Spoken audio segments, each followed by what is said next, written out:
dick off the table based upon my standard. You aren't gonna get hold of this dick if you ain't being the woman I need you to be. You need to realize that you need to cook, clean. You gotta understand that you're not the only woman. And if you can accept that, that's fine. That's just the beginning, because you gotta work hard for me, because I work hard for me. So that means if you get with me, it's not gonna be easy street, because I need to be satisfied, because it ain't no happy wife, happy life bullshit. It's happy Steve, happy Steve. Being strong with self, understanding who you are, that is the biggest defense to bitch ass weak men. And there's no excuses for the men not to be strong. But see, there's so many forces, and then so many men are embracing weakness. I can't stand weak men. Like I don't like to talk to them. It's hard for me to talk to these losers. I've always been a winner at the winner's table. You know, I believe it's a sin to impregnate a woman who can't raise a child, you know, or impregnate a woman who's not fit to be a mother. And I think we have a responsibility in what we see today in these weak ass little feminine boys. I can't tell another man what to do, but I can't dress feminine. I can't wear nail polish. It's just something that I can't do. Why? Because if I'm walking down the street and somebody's having trouble with a flat tire, I want them to feel that they can come to me and ask me, hey man, could you help me out with this? Because those are the type of things that a man will help out with. So I need to look like a man so they can know where to come for help. Yeah, it is such a thing as toxic masculinity in the minds of bitch ass motherfuckers. Talk about masculinity, assertiveness, authenticity, transparency. How can a guy who's straight up and honest with what he does be toxic? If the media can train you to think something bad about it, you hear the word and you want to instantly have a certain reaction. You stop thinking, you start feeling. And when people learn to think and feel and not think through their feelings, that's when they can evaluate a person holistically. And they can say, is this toxic masculinity, or did I just hear something I didn't like? And why did I not like it? And only let me go within myself to see why. I don't never look at no motherfucker and say, oh, that's a toxic masculine motherfucker. I never ever had, I didn't even know.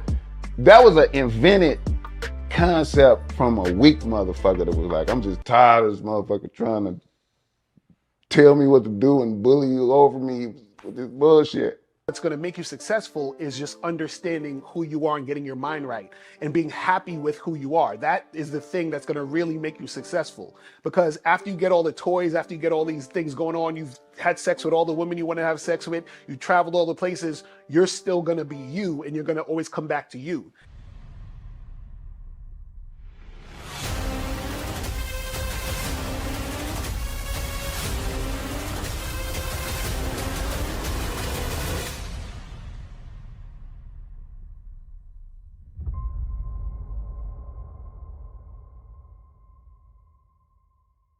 Why do I do this? Why are we even doing this documentary? I want guys to be in the best position possible. There's no way that I'm raising my voice or calling you a bitch ass nigga because I'm trying to hurt your feelings. I'm calling you a bitch ass nigga because you're doing bitch ass nigga shit. And if you continue doing bitch ass nigga shit, you're going to end up in bitch ass nigga situations.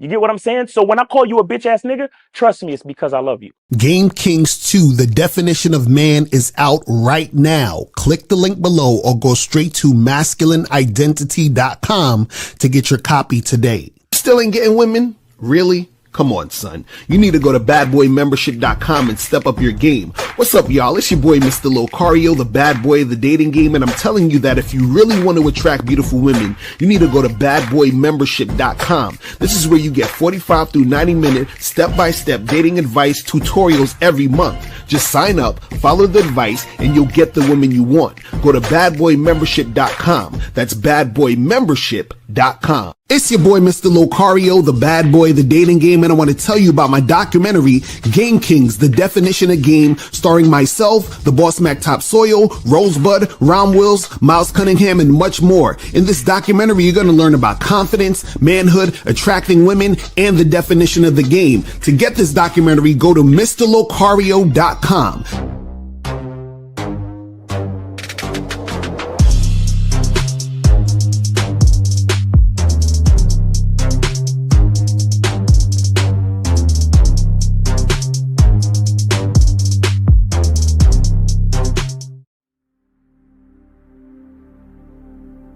Some people think you need a sports car to get what you want. Some people think you need $1 million. Some people think you need looks, status. The only thing you need is what they can't get unless they come straight to you. And that's your identity.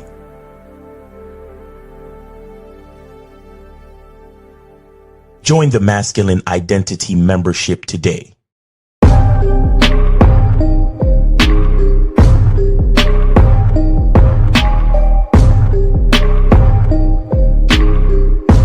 MasculineIdentityMembership.com.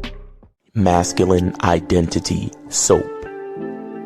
This luxurious, quality, high lather, high moisturizing, all natural bar soap has been handcrafted with care and consistency to provide a quality cleansing experience for self-care, focus, and productivity.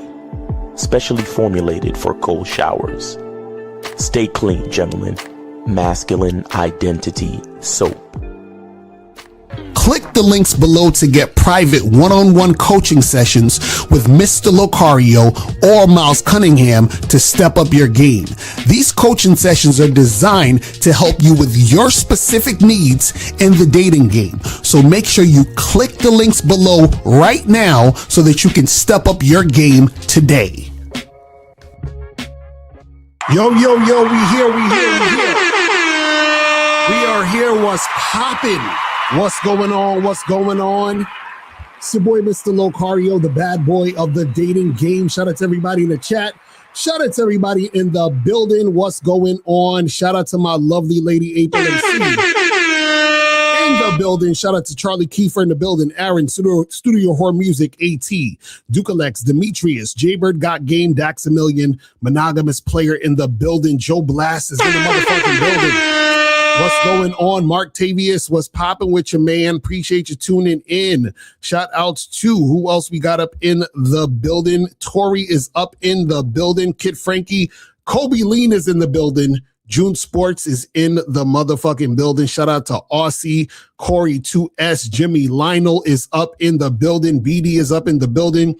Who else we got up in here? Caleb was popping with you. Appreciate you tuning in. What's going on? J6227. What's good? So today we're going to I'm going to start doing this like maybe once a month where I'm going to do a show for all the people that want to call in and basically debate. You understand? And it's going to be a free show. So free calls. So today is all free calls. All free calls today. But I want the people, because I know a lot of people, they watch behind the scenes and then they leave little comments afterwards or post shit on TikTok or Instagram and they leave all these comments and all this other shit. And I'm like, okay, come to my show and let's talk about it. So let's see if anyone actually, shows up, calls in and talks about some stuff. You feel what I'm saying? But today's topic is looks, money, and status don't matter. Call in and prove me wrong, but you can prove me wrong about anything. You understand what I'm saying? So anything that's on your mind that you probably heard me say or something that you think about the game, call up and prove me wrong. I believe no one's going to call up. We'll see. We'll see if it happens. But if it doesn't, you understand what I'm saying? It's all good. It just shows you that people aren't really standing behind what they say. Shows that people really don't know what they're talking about. But I'm inviting you guys to come up and call up. So exactly. So if Willard is listening, call up. For all of the haters, call up. For all of the naysayers, just call up. Today is a free show, so you have absolutely no excuse today. You feel what I'm saying? And we'll probably do this, probably like once a month to keep this going to see if motherfuckers is going to call up. You feel what I'm saying? So all free calls, you have no excuse that's what it is. So right there at the bottom of the screen now, you can donate still. The donate is at the top of the chat. You can still donate to support if you want to donate and support. You know what I'm saying? So you can still donate and support for the game and get that shit cracking. But before we get into all of that, y'all already know what we got to do. So make sure that you guys go to Cunningham Elements. Go to CunninghamElements.com. Get the Masculine Identity soap, parfum, and it's still the Father's Day sale up until the end of the month. So make sure you guys go to CunninghamElements.com. Sale until the end of the month.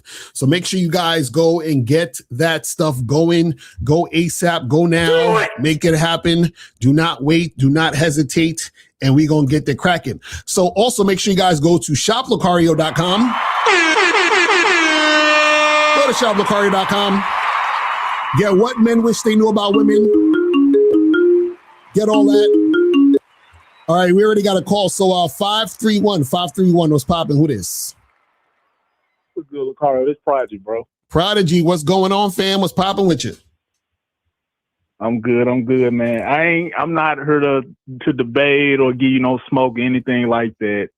I just want to call in and say, I'm not here for that. I just want to call in and say I respect the fact that you have a whole free show dedicated to, debating anybody that call in. I respect the confidence. That's all I want to say. I agree. I fucks with you for that. That's all I want. I respect it. I like I love it. I respect it, and yeah, man, that's really all I get. That's it. That's what's up, man. I appreciate that, fam. That's what's up. I appreciate it, man. So yeah, man, guys. So that's what's up. So guys, call in and let's get it cracking. Hold on, let me see. We got 832. 832 was popping. Who this? Hello, you can hear me? Yes, sir. Yo, what's up, Lo? It's TY, man. It's Todd. What's going on, bro? Chilling. I called in like last year around April, bro. All right. This is a very interesting show, bro. I wanted to call in because I saw you doing free calls with this debate shit. I'm not calling to debate. I'm actually calling to further co-sign and agree with what you be saying. So what niggas be talking about little money status. So I got a few questions for them niggas. So if they approach 25 women a day and they get rejected by all those women, don't you think that at least maybe half or a little less than half of those women found them physically attractive in some kind of way?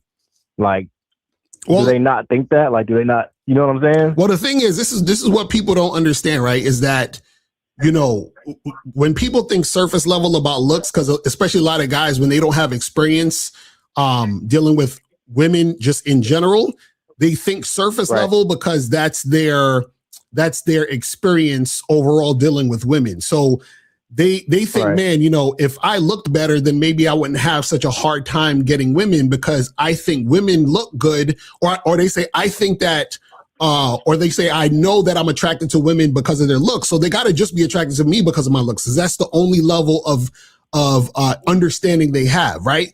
But this is what happens. Yeah. The reason why they have that level of understanding is because they're the type of guys who don't have experience dealing with women in general and actually having positive experiences with women. Because what happens is this: when you're a guy who has a lot of experience with women, right, you kind of understand how women experience dating also. So what does that mean? A guy who gets a lot of pussy, right, can relate to a woman getting a lot of attention. You see what I'm saying? Because if you're a guy who gets a lot of pussy, you get a lot of sexual attention from women. Women get a lot of sexual attention from men. So now, once you're a guy who gets a lot of pussy, you start to say, you know what? While I'm up here fucking all these women, I realize that just because a woman looks good doesn't mean she's going to be good in bed. Just because a woman looks good doesn't mean I'm actually going to like who she is. Just because a woman looks good doesn't mean that I'm going to get along with her. So you start to learn that as you do what you do. So then you say, wait a second, if I'm learning all of these things about women and I'm starting to realize that I need a woman to be more than just good looking to enjoy my experience with her, then maybe women who get a lot of experience with men need more than them just looking good to enjoy the experience with those guys. Do you see what I'm saying? So a lot of these dudes, they don't have that they don't have that perspective. So this is why they always think of service level shit. You see what I'm saying? Yeah, that shit crazy to me because it's like, bro, like I've been in so many predicaments where like a woman be like looking at me some type of way and all this other shit, you know, quote unquote choosing signals and shit, you know, and I approach her or whatever the case, and she'll either like ignore me or like she'll establish, hey, like, yeah, you look good, but like I'm good. I don't want nothing to do with you. You know what I'm saying? Like there was one time I was sitting at the mall and this chick was staring. Like he went into a store. I was sitting down in one of those little fucking massage chairs or whatever, and she was walking into a store. As she's walking into the store, she's staring at me. We locking eyes, and she's literally staring. And this chick was bad to me. Like she was my type. You know what I'm saying? So I'm like, you know, yo, if this chick come back out here and she looking again, I'm gonna say something. So she comes back out and she looks again. I'm like, yo, like, well, what's up with you? What's your name? She's like, I forgot what she said, but basically her energy was on some shit like, you know, I was telling her to come here. Like, I was like, come here, come talk to me. Right. And she was like, nah. And she kept it pushing. Like, she kept walking. And she was like, you look good, though. And I didn't hear. I was like, huh? And she was like, you look good, though. And I was like, damn. So I see what this nigga Locario be talking about. Like, this shit is really like, you know. And then it's like, what else I was going to say? Oh, about the money shit. I've had women give me money. Like literally. Like, I've been broke and I've had women give me money. Like, so it's like, I don't see it like that no more. I don't see shit like that. Oh, you gotta have this and that in order for the chick to want you and all. Like, I just don't see it like that no more. You feel me? Yeah, because experience teaches you things. The problem is you got to understand a lot of guys on the internet don't have experience. Like a lot of guys who watch the internet, who subscribe to a lot of channels and, you know, red pill, black pill, you know, passport, like these shit. Dudes, right? These dudes don't have actual real world experience. So their experience is based on, you know, people from the internet. You understand what I'm saying? Right. And then so because of that, then that's all they're gonna, you know, they're gonna subscribe to and think about because they don't have actual real world experience. You know what I'm saying? For sure. Well, yeah, I'm gonna say one more thing and I'm gonna let you go. I know you got a show to do. Bro, so I watched your show a few days ago, you and Miles, with the You're Not Talking to Enough Women. I watched that shit the other day. And I had also previously watched the other show where the caller was saying some shit about he approached 8 women in a week. He was like, nigga, that's a chick a day. Like, what are you talking about? Oh, yeah. I'm like, damn, that's some real shit. So I went out and I just started approaching. I didn't give a fuck. I got ignored. I got rejected. I approached, I want to say maybe like between 10 to 15 women. And I only got like one number. One chick took my number. Well, yeah, so it's like, that's the thing. You gotta put that work in. Right, but that's the thing. That's a normal thing because, like, for example, I saw a video of the dude, Clavicular. He was in Paris or some shit or wherever, and he was going up and he was approaching women. And one, you know, the fact that he has cameras on him and all that's going to affect the situation. But two, what happens is that, you know, I like the fact that he's on video or he's talking to women and, you know, seeing him get rejected because like what it teaches people, like I keep saying, that it's not just about your looks because he's like the looks maxing, you know, boss level looks maxer, right? So if he has to still approach and talk to women and women still don't fuck with him, then that means that it's not just about your looks. You see what I'm saying? So every dude has to go through this situation just like every other dude has to go through the situation. Like, so you being better looking is not going to save you. You see what I'm saying? That's the thing dudes don't understand. Yeah. And that's really a closed-minded way of thinking because it's like, bro, what makes you think you're going to just be every woman's type or every woman's going to think you look good just because you maxing your look, nigga? Exactly. Like, that's crazy, bro. Like, there's women who like black dudes, who like Hispanic dudes, who like whatever. You know what I'm saying? So it's like, that's just stupid within itself. Not a nigga getting nose jobs and all this dumb shit. Right. It's just stupid, bro. It's stupid. But yeah, man, I ain't gonna hold you up, bro. I appreciate you taking my call, man. Yes, sir. Keep doing what you're doing. I really appreciate the game. I'm gonna tune in, bro. Yes, sir. I'm holler at you. All right. So guys, call in. I see some people that I blocked that's trying to call in too. So you guys, listen, you guys can call in today, but I'm gonna tell you right now, if it gets crazy disrespectful and it's not a debate, I'm gonna hang up on your ass. But I think this is a monogamous player. What's going on? Yes, sir. Mr. Locario, man, you already know it's me, dog. Hey, this is something that I got to talk about, man, because this is a great topic, and I just want to just add to, you know, your points that you're about to give about looks, money, and status is not really what people are thinking that they are, right? So, you know, it's the summertime, it's vacation. I got a little extra time on my hands, so I've been seeing a lot of this streamer shit You know what I'm saying? Which, you know, a lot of streamers is doing, you know, day-to-day shit, fly shit, you know, on boat parties with girls and doing all this and stuff like that, right? So I just want to say this, dog, because on the surface, it looked like they doing cool shit, right? Because it's off their status. But here's a big pet peeve of mine, Mr. Locario. Right. And this is when you know that bitches is only around because of your status. You create a party, you create an atmosphere for people to come around, right? But the bitches that's coming around are around for your status, but they not trying to talk to you. Right. They not trying to really converse with you and stuff like that, right? So that's a main given of like, okay, these girls are just around for my status, but these guys, they don't really realize that. And, you know, I was talking to my partner yesterday because, you know, me and my partners, we got some upcoming guy trips, and I know how we are. Once again, we just regular niggas, no status, none of that, right? Just regular niggas, but we players, we know how to move, right? I was telling my partner, I'm like, yo, we have way less than all of these guys, but because we stick to the morals and the traditions of really moving like a real player, we would have way more action. And the reason why I say this is because just from all of the streaming visuals that I've been seeing, a lot of guys don't know how to communicate with women. A lot of guys be acting out in front of women. Right. And that's so lame. That's a fact. Like, niggas are good around girls that do goofy shit. And because the girls are just laughing because they there for the opportunity. They not gonna return your call when that opportunity is over. You see what I'm saying? So guys got to understand that girls can be around because of the opportunity based on your status or whatever you got going on, but that don't mean that they really trying to fuck with you. They only gonna fuck with you if you a real guy. But a lot of these guys, once again, they're not really conversing. They not really communicating. They just acting out in front of women. And to me, I just think that's lame. But what is your take on that, Mr. Locario? No, that's facts. But you got to, you know, the funny part is that a lot of these dudes, they low key don't care in the sense of like, because this is the thing, when you have low self-esteem and you are either using money to, you know, attract women, you're using your status to attract women, you're using things outside of your situation to try to attract women. What happens is that you think that's better than nothing because you think that you wouldn't get anything without it. So this is why a lot of times, you know, a lot of these guys on the internet be like, oh, you know, women just want money, or if you have status, then you're going to be the shit and all this other stuff. And what happens is because, like you said, when the women are around them, it feels good to have the women around them.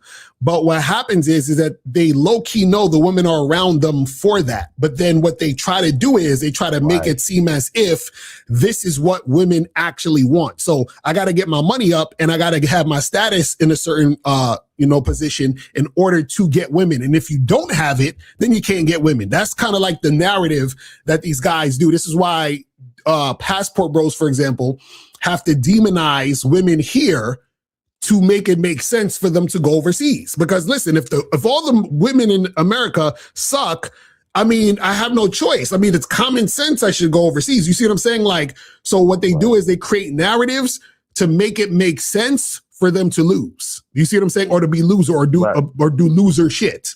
You see what I'm saying? But what happens is deep down, they understand it's loser shit. But what they want to do is they want to mask it as, well, this is just what it is. Women just like status. Women just like money. So therefore, I got to get my money up and my status up. What they don't realize is, or what they're trying to hide from, is the fact that, like you said, these women really don't like these niggas. And so what happens is that once all of that shit falls by the wayside, the woman is gone. This is why even in the red pill, they talk about hypergamy and monkey branching and all that. All that really is a woman who found a guy who has more money and left you for him, a guy who has more status and left you for him, right? Because she was never actually there with you because she wasn't really interested in you in the first place. You see what I'm saying? Yeah, that's true. That's true. And because of this loser behavior, Mr. Locario, a lot of these guys they're not understanding that they're the reason why shit is becoming more transactional between them and women. Right. You know what I'm saying? Women are not up in the price. These loser niggas is up in the price. You know what I'm saying? But with players, there was no price to even begin with. Right. You know what I'm saying? But these losers is creating all this transactional behavior. But that's all I wanted to say, Mr. Locario, man. I already know that you about to go in. Yes, Thank sir. you for the opportunity. Appreciate the call, fam. That's what's up. So, guys, you want to call up? Call the numbers 844-672-7300. And while people are calling up, make sure, again, you guys go to shoplocario.com. Get what men wish they knew about women. Get online dating consultation. Get your online dating. I'm telling y'all guys, I need to get on this online dating consultation. Myself in April, the game is heavy. As you can see, we got 25-star ratings on here. You understand what I'm saying? 25-star ratings. Also, make sure you guys get the massive game collection, master the vetting process, and get all the other stuff on shoplocario.com. All right, so we got who we got here? 804. What's popping? Who this? Hey, Locario, this is Vampsy. What's going on? What's popping with you, man? Hey, not much. I just wanted to, I know you're doing like a free, call-in show to have people debate you. I'm not looking to debate you, but I have this friend. I mean, he's not really my friend anymore. I cut him off, but he basically, I think I called into the show talking about him before. He basically has this, it's not directly related to looks, money, and status. That's what it kind of is. He has this belief that if you're not like a natural with women, you got to get it from other places first. You got to go to the gym first. You got to get your money up first. And that's the only way you're going to be like good with women and get your confidence with women if you're not like a natural with women instead of like seeing game as a skill. And I want to try to get him to call into the show and debate you, because I know you definitely debate him on that. Well, tell him to call in right now. Hit him up and be like, call into the show. You know what I'm saying? So we can talk about this, because you got to understand that. You got to understand that. See, all it really is this, right? People who don't have experience, right, can only go off of what they think is happening, right? Because remember, you got to understand that when you don't have the experience, all you can go on is what you've seen outside of you and what you've heard other people tell you. You see what I'm saying? And so that's why, these guys come up with these ridiculous theories that don't actually stand the test of time in actual real life. Like, it doesn't really equate to real life. That's why it sounds, it sounds very like comical when guys say certain things. You see what I'm saying? So they're so concerned with looks, money, and status. And the thing is that the reason why guys gravitate to this as truth is because you could always use it as an excuse. So you can say, oh, the girl didn't like me because she didn't think I was good looking enough. So you can always say you're not good looking enough, because you could always say, oh, I could look better, right? That's what the looks maxers talk about. You could say, oh, she didn't like me because I didn't have enough money. You could always have more money, right? So it's a never ending thing. You can say, oh, well, I don't have a certain status, right? You can always say, well, my status isn't high enough or big enough. I'm not popular enough. Enough people don't know me. I'm not a substantial person in my community, or whatever it is. You can always say the reason why I'm losing is because I don't have enough looks, money, and status. So it's always a place where you can sort of continuously have an excuse. You see what I'm saying? That's the issue. Yeah, and I do. Here's the thing. Like, I want him to debate you. I want him to get destroyed, but I also think he's toxic. I don't really want to reach back out to him because I kind of cut him off a while ago. So I'm like, should I just tell him to call in anyway, or should I just not even bother reaching out to him? Tell him to call in. Tell him to call in. Tell him to send him the link to the show. I don't know if he actually will, but tell him to call in. I'll try. All right, man. Yeah. I appreciate the call, fam. Good. Yes, sir. But yeah, man, listen, man, this is why you guys got to really go out here and live life. You got to live life. You understand what I'm saying? You got to live life. All right, so we got 832. What's popping? Who's this? Sure, this is Jay. Hey, does Miles got two joints? Miles in the game one and Miles in the game two, or just yeah, I think he got two, but we doing free calls today, so you ain't got to donate. But what's going on? No, I'm still donate, bro. Still donate to this shit. It's $10. But no, I just want to hear your stance on it, because I'm always chopping it up with you about the money. Well, not really books and shit, but it's definitely with the money and the status part, as far as that notoriety and shit. So you say it don't matter at all, like it doesn't give you no type of leverage. Is that what you're saying? No, because the reason why, so you got to understand, like, things like looks and your money and your status and all those other things, right? Those are things that are like icing on the cake, or things that are good to have. You understand what I'm saying? If you're in a situation, it's a bonus, right? But it's not necessary. Do you understand what I'm saying? So it's just like, for example, like water is necessary. Like, you need to drink water. Now, if I had juice or wine or fucking, soda, that's cool too, but I need water. Do you understand what I'm saying? So your whole looks, money, and status stuff is not a necessity. It's only a bonus if it's on top of who you are. Do you understand what I'm saying? Because who you are is what the woman actually likes and cares about.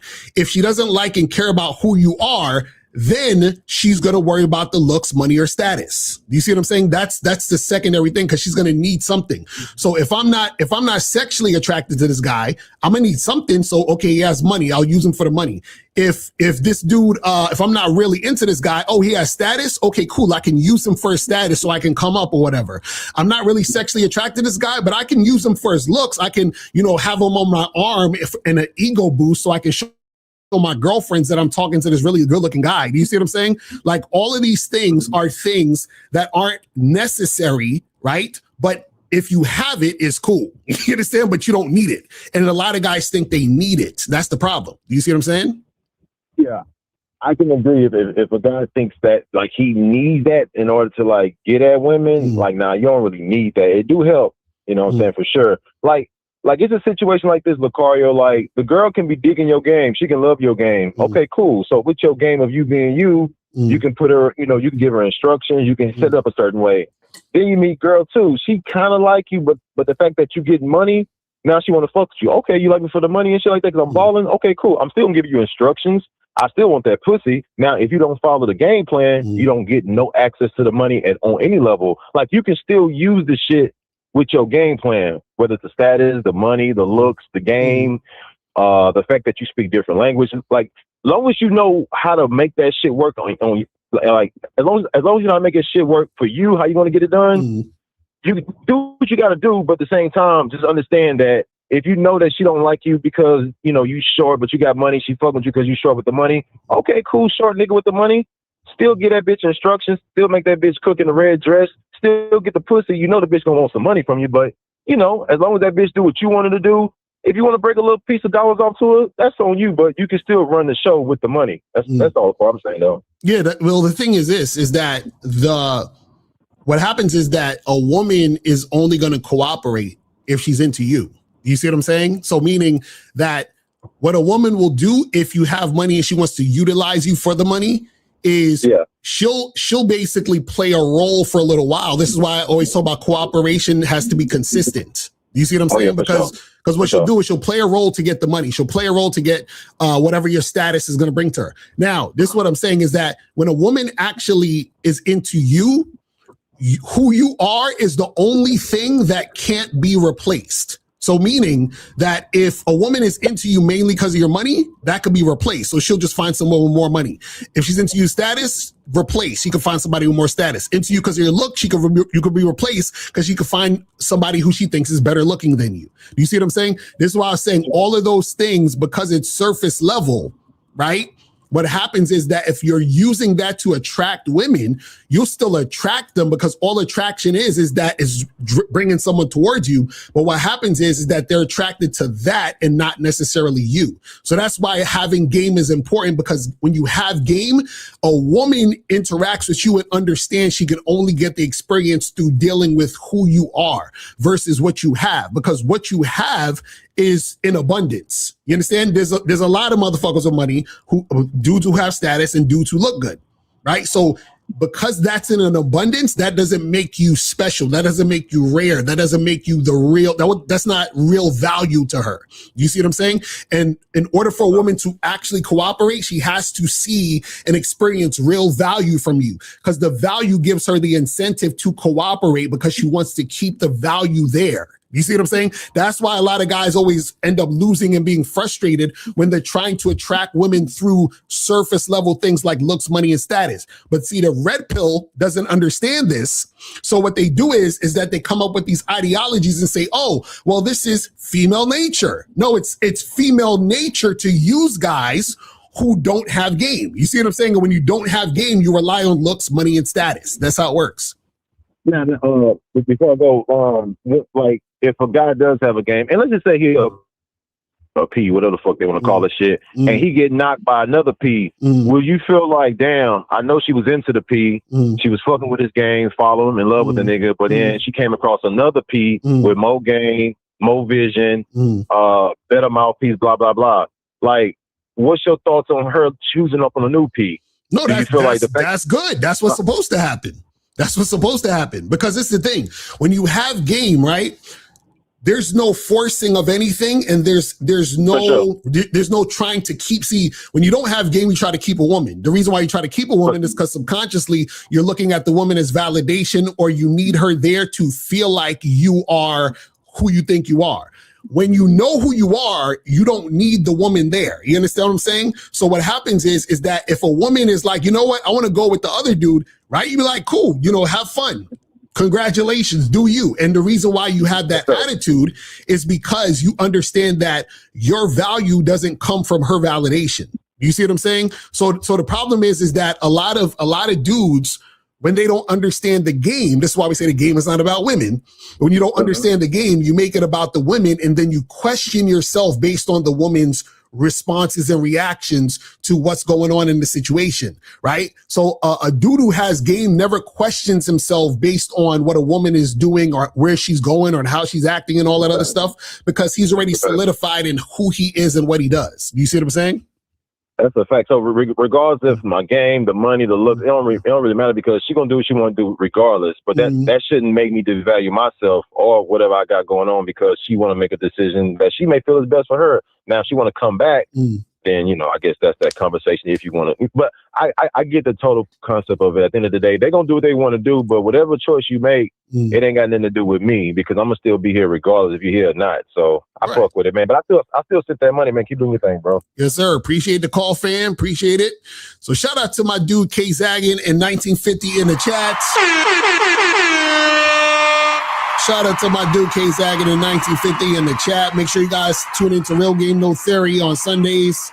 You say you don't question the rules of the game, you abide by the rules of the game. That's a fact. And I'm telling you guys need to understand how this shit go down. 678, I think this is Efosa. What's going on, fam? I think I debate or is only for debate. No, you good. Go ahead. Just free calls today. Go ahead. What's your question? Okay, so what's the difference between a woman having sex half nude, half dressed because she eats a curve, or because she doesn't like you? What's the difference? Oh, so you say what's the difference between a woman that you're having sex with if she's not getting totally naked versus, her being insecure versus her not liking you? Yes.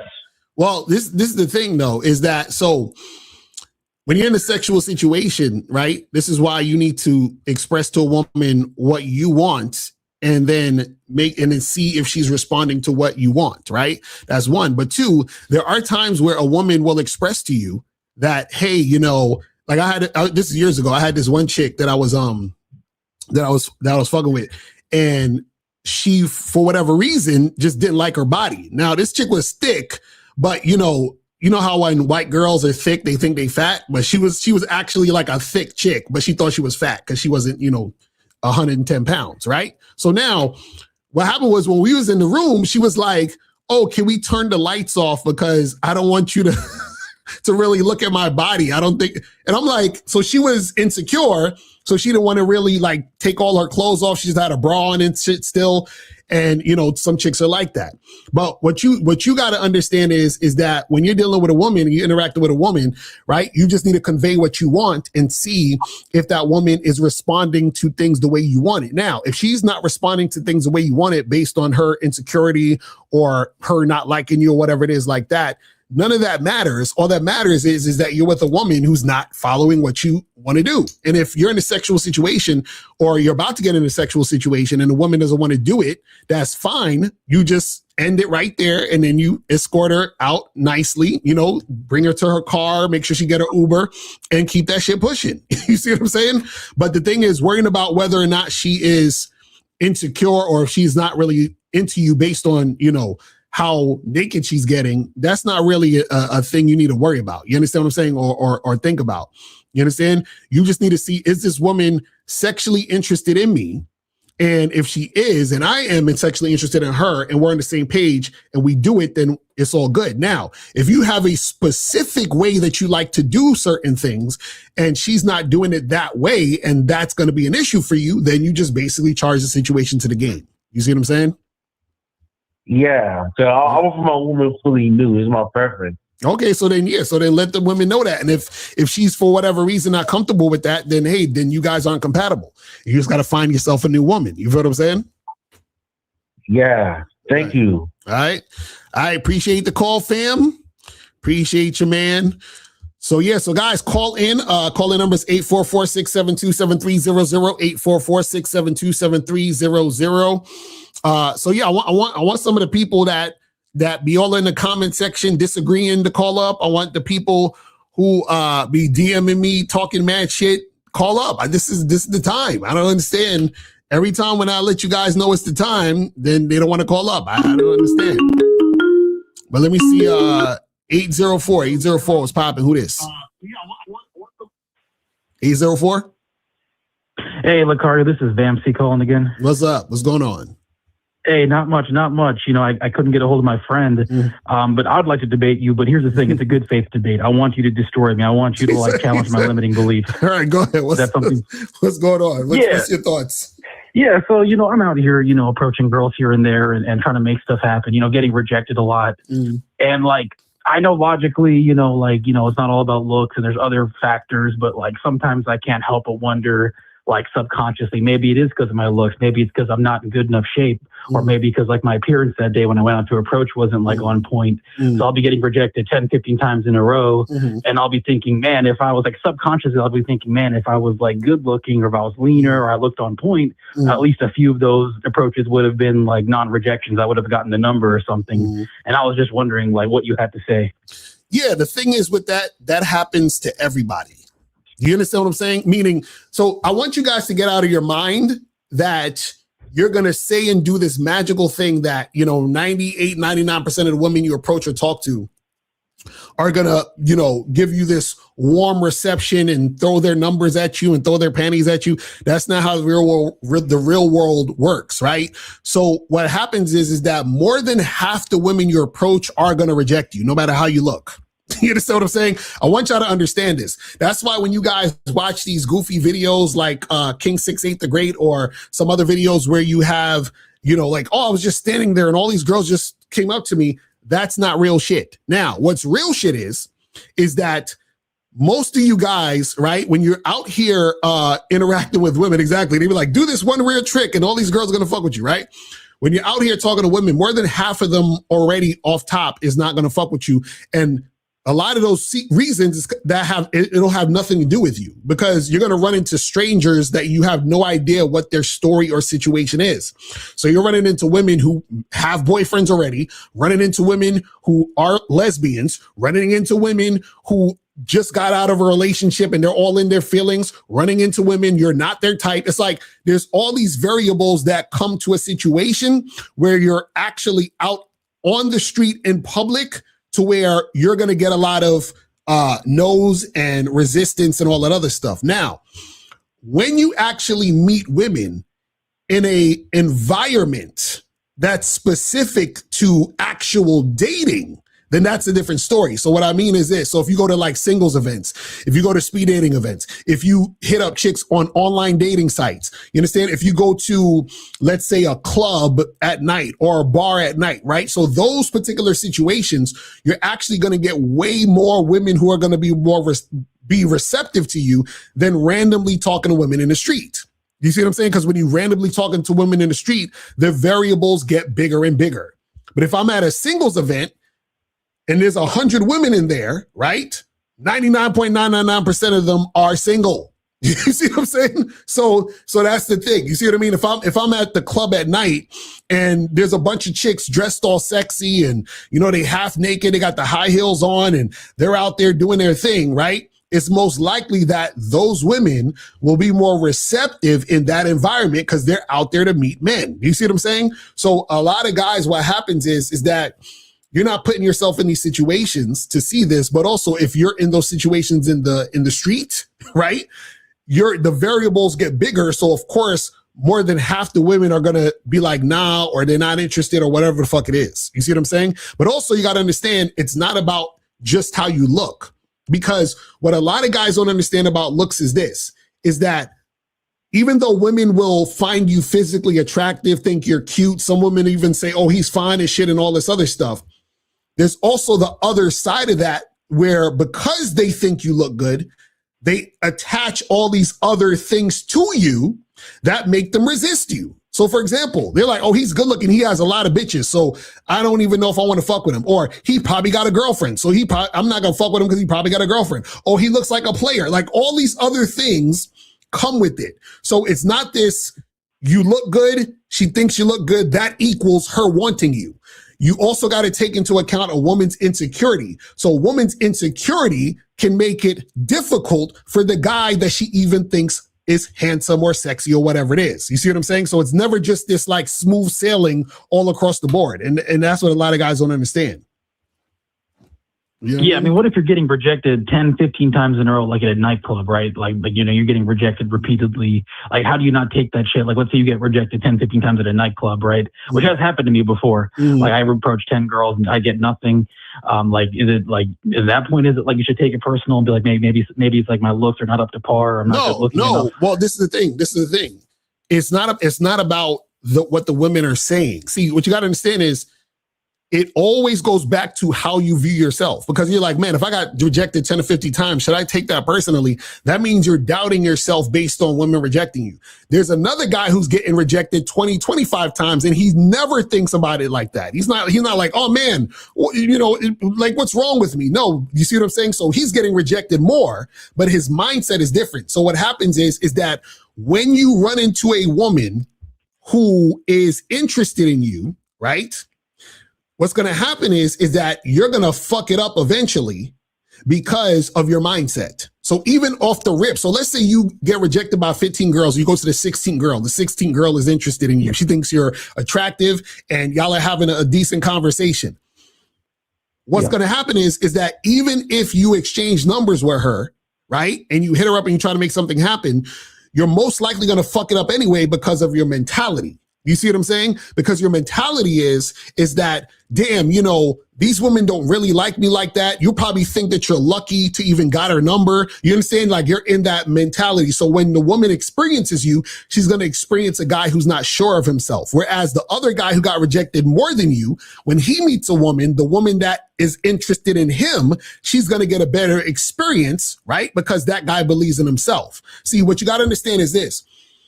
A lot of times what you guys don't understand is that there's really nothing that you're doing to make a woman be interested in you, right?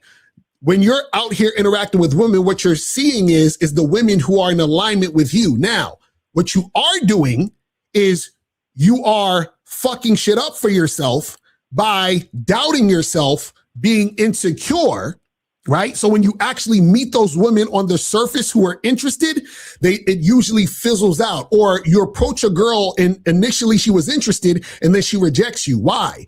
Because the mindset creates the action that shows her you're insecure, which is what gives you that resistance when you're dealing with these women over and over again. You see what I'm saying? So a lot of you guys think, oh, she doesn't like me because I don't look this way or I didn't say the right thing and all this other stuff. No, you're running into women or more women who don't like you because you don't like yourself. This is what we're trying to tell you. Because whether you like yourself or not, you're always going to run into women who don't like you. The difference is that when you like yourself, you don't judge yourself based on the women who don't like you or like you. You just like yourself, period, which makes more women like you. If you don't like yourself, what's going to happen is that you're going to run into these women who aren't interested in you. You're going to internalize that. And then when you find women who are interested in you, you're going to fuck it up. You see what I'm saying? That's the thing you guys got to understand. So when it comes to attracting women, think about it like this. If me and you walked into a room, right? And there's 100 women in the room, and out of those 100 women, 5 of them would really, really be into you, right? What happens is that the 5 women who are into you, you are not making those 5 women into you. They were already going to be into you regardless. The problem is that when you meet those 5 women who are into you, because you're insecure and you doubt yourself, a lot of times what will happen is those 5 women who are initially into you start to lose interest. Do you see what I'm saying? Because you're displaying characteristics and qualities that show her, okay, this guy's a loser. He's kind of weird. You know, he's being a little needy. All of those things make her lose interest. So those 5 women who are initially interested, they'll end up, the interest will dissipate quickly. But remember, you're not making them interested. They already was initially interested regardless, because when they interacted with you, they were like, okay, this is the type of guy I like. But then what happened is that your mentality, your mindset created an action within you that showed her that she was wrong. Oh, well, you know, I thought he was cool, but nah, I'm seeing he's not. I thought he was confident, but you know what? The way he's acting this way, I don't really know. So what happens is that you don't make women like you make women disinterested. Does that make sense? Yeah, no, that's actually really deep. It's Right. It's very relatable to what I've been going through. Right. And I'll be making these approaches, finally get a number after 10, 15 approaches, but then she flakes. She doesn't text me back, even though she seemed clearly interested in me initially. So I think what you said was very deep. Yeah, because a lot of relatable. dudes, the problem is you question yourself because you think that there's a way to say something magical to make a woman like you. See, when you have a tight mouthpiece and you're confident, all that does is that it reinforces the attraction that she has in you. But you're not making a woman attracted to you by saying a certain thing or doing this magical stuff. You're not making her do anything. What happens is that you end up, if you're insecure and you doubt yourself, a woman who initially liked you starts to change her mind based on your actions. And your actions are connected to your mindset. And your mindset is of a guy who doubts himself. Do you see what I'm saying? Yeah, definitely. And there's one more quick question. You know, I know it's a free call. I have this guy, you know, I know this guy who's like, he's really into looks maxing. He's gotten plastic surgery a few times, and he's like, you know, he's really black belt. And he has been with a lot of girls. He's been with like 500 girls through online dating. And he's trying to tell me, like, you know, because I'm a little bit chubby, he's like, listen, unless you get lean, unless you get down to 12% body fat, like, you're gonna you should just rope. Like, you're never gonna get laid in your life. Like, it's over. Like, trust me, if you don't get lean. And I know logically he's like crazy and it's not right, but like subconsciously, like, especially when I'm getting rejected, I'm like, maybe he's right. Maybe I do need to get to like sub 15% body fat. Like, maybe he's right about what he's saying. You know, he's been with hundreds of girls from online dating and a few from cold approach. So he might be right. Yeah, and see, the thing is, a lot of times what happens is that those guys don't tell you about all the simping and tricking they're doing. You see what I'm saying? So this is the thing. When you don't understand the game, what you do is that you equate women's reactions and responses, right, to certain things. So if you're insecure, you're going to say, oh, well, she rejected me because I'm not tall enough, or she rejected me because I don't have enough money, or she rejected me. But so you're going to attach it to something. So your friend, what he's probably doing in most cases, because he ain't got no game, what he's doing is that he's doing some form of simping or tricking.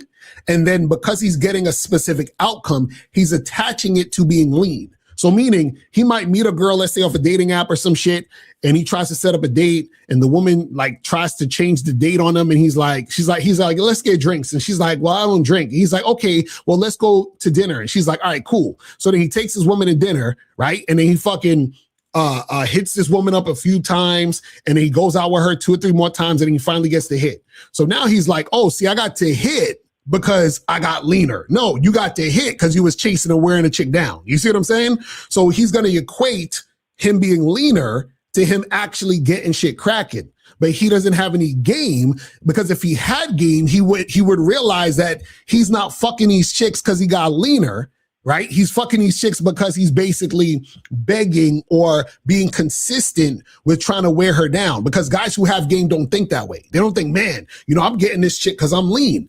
That's not how niggas think when they got game. You know why? Because when you have game, there's a certain level of understanding that you have, right? And you realize that, wait a second, if I'm interacting with a woman and I'm getting shit popping on my terms, and this woman is consistently cooperating with me, and I understand that I'm able to attract women in this way, and the pattern is like that, then I realize that it's not about me being lean or just having money and all this other stuff, because there's a lot of other niggas that's lean. So if it's not a lot of other niggas that's lean, it can't just be because I'm lean. It has to be because I'm him.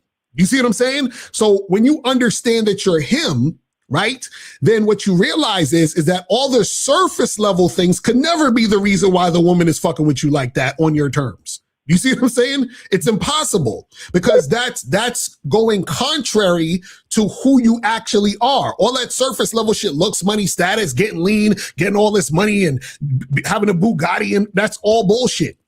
You realize it's all bullshit because what you realize is that who you are and what makes you attractive is way deeper than that. You see what I'm saying? Like, that shit is too surface level for that to be it. You understand what I'm saying? When you're in a situation where you have a woman looking you in your eyes, like you are the greatest fucking thing to ever exist on earth, to look at you and feel like she can't even fucking live without you. She can't even think or dream about it. To look at you and be like, this nigga is not replaceable. That's a whole different level of understanding this game and understanding yourself. So when dudes is on some surface level shit, yeah, I got money and I got status and I look this way, they're still not understanding it. So what I'm saying is that your friend, I guarantee you, if I spoke to him and I broke down what was going on, you're gonna see some simping or tricking in that situation. And what he's doing is he's equating it to him being lean, or he's equating it to him having money or whatever the fuck it is. It's crazy. Is that what I'm or saying? like his looks. He considers himself like a high tier normie. He thinks that like his genetics get him laid. He thinks his genetics get him laid, and Exactly. he just exists and gets to lay because he's a high tier normie. Right. You see what I'm saying? All of that fucking goofy ass black pill shit. But listen, man, I appreciate the call, fam. I'm gonna get a few more of these, man. I'm holla. Peace. Yes, sir. All right. So let's go to 202. 202. What's popping? Who this? Hey, this is Mike from DC 37. What's going on? I did not realize it was free calls. I sent you 20. Maybe I'll call back another day. Nah, that's cool. That's what's up. Appreciate the donation. What's going on? We doing free calls today. What's going on? Okay, I've called here. You probably don't remember, but I've called here a lot of, like, maybe 5 or 6 times. But basically, the last time I called was about 6 months ago. Basically said I was trying to change and try to do pickup and stuff like that. So in the past 4 months, I've approached 500 chicks. And basically I'm coming from not having year-long dry spells and stuff like that. So I got some traction. I mean, I slept with 2 girls, and I had a few others that I had, I was really close to it, didn't close.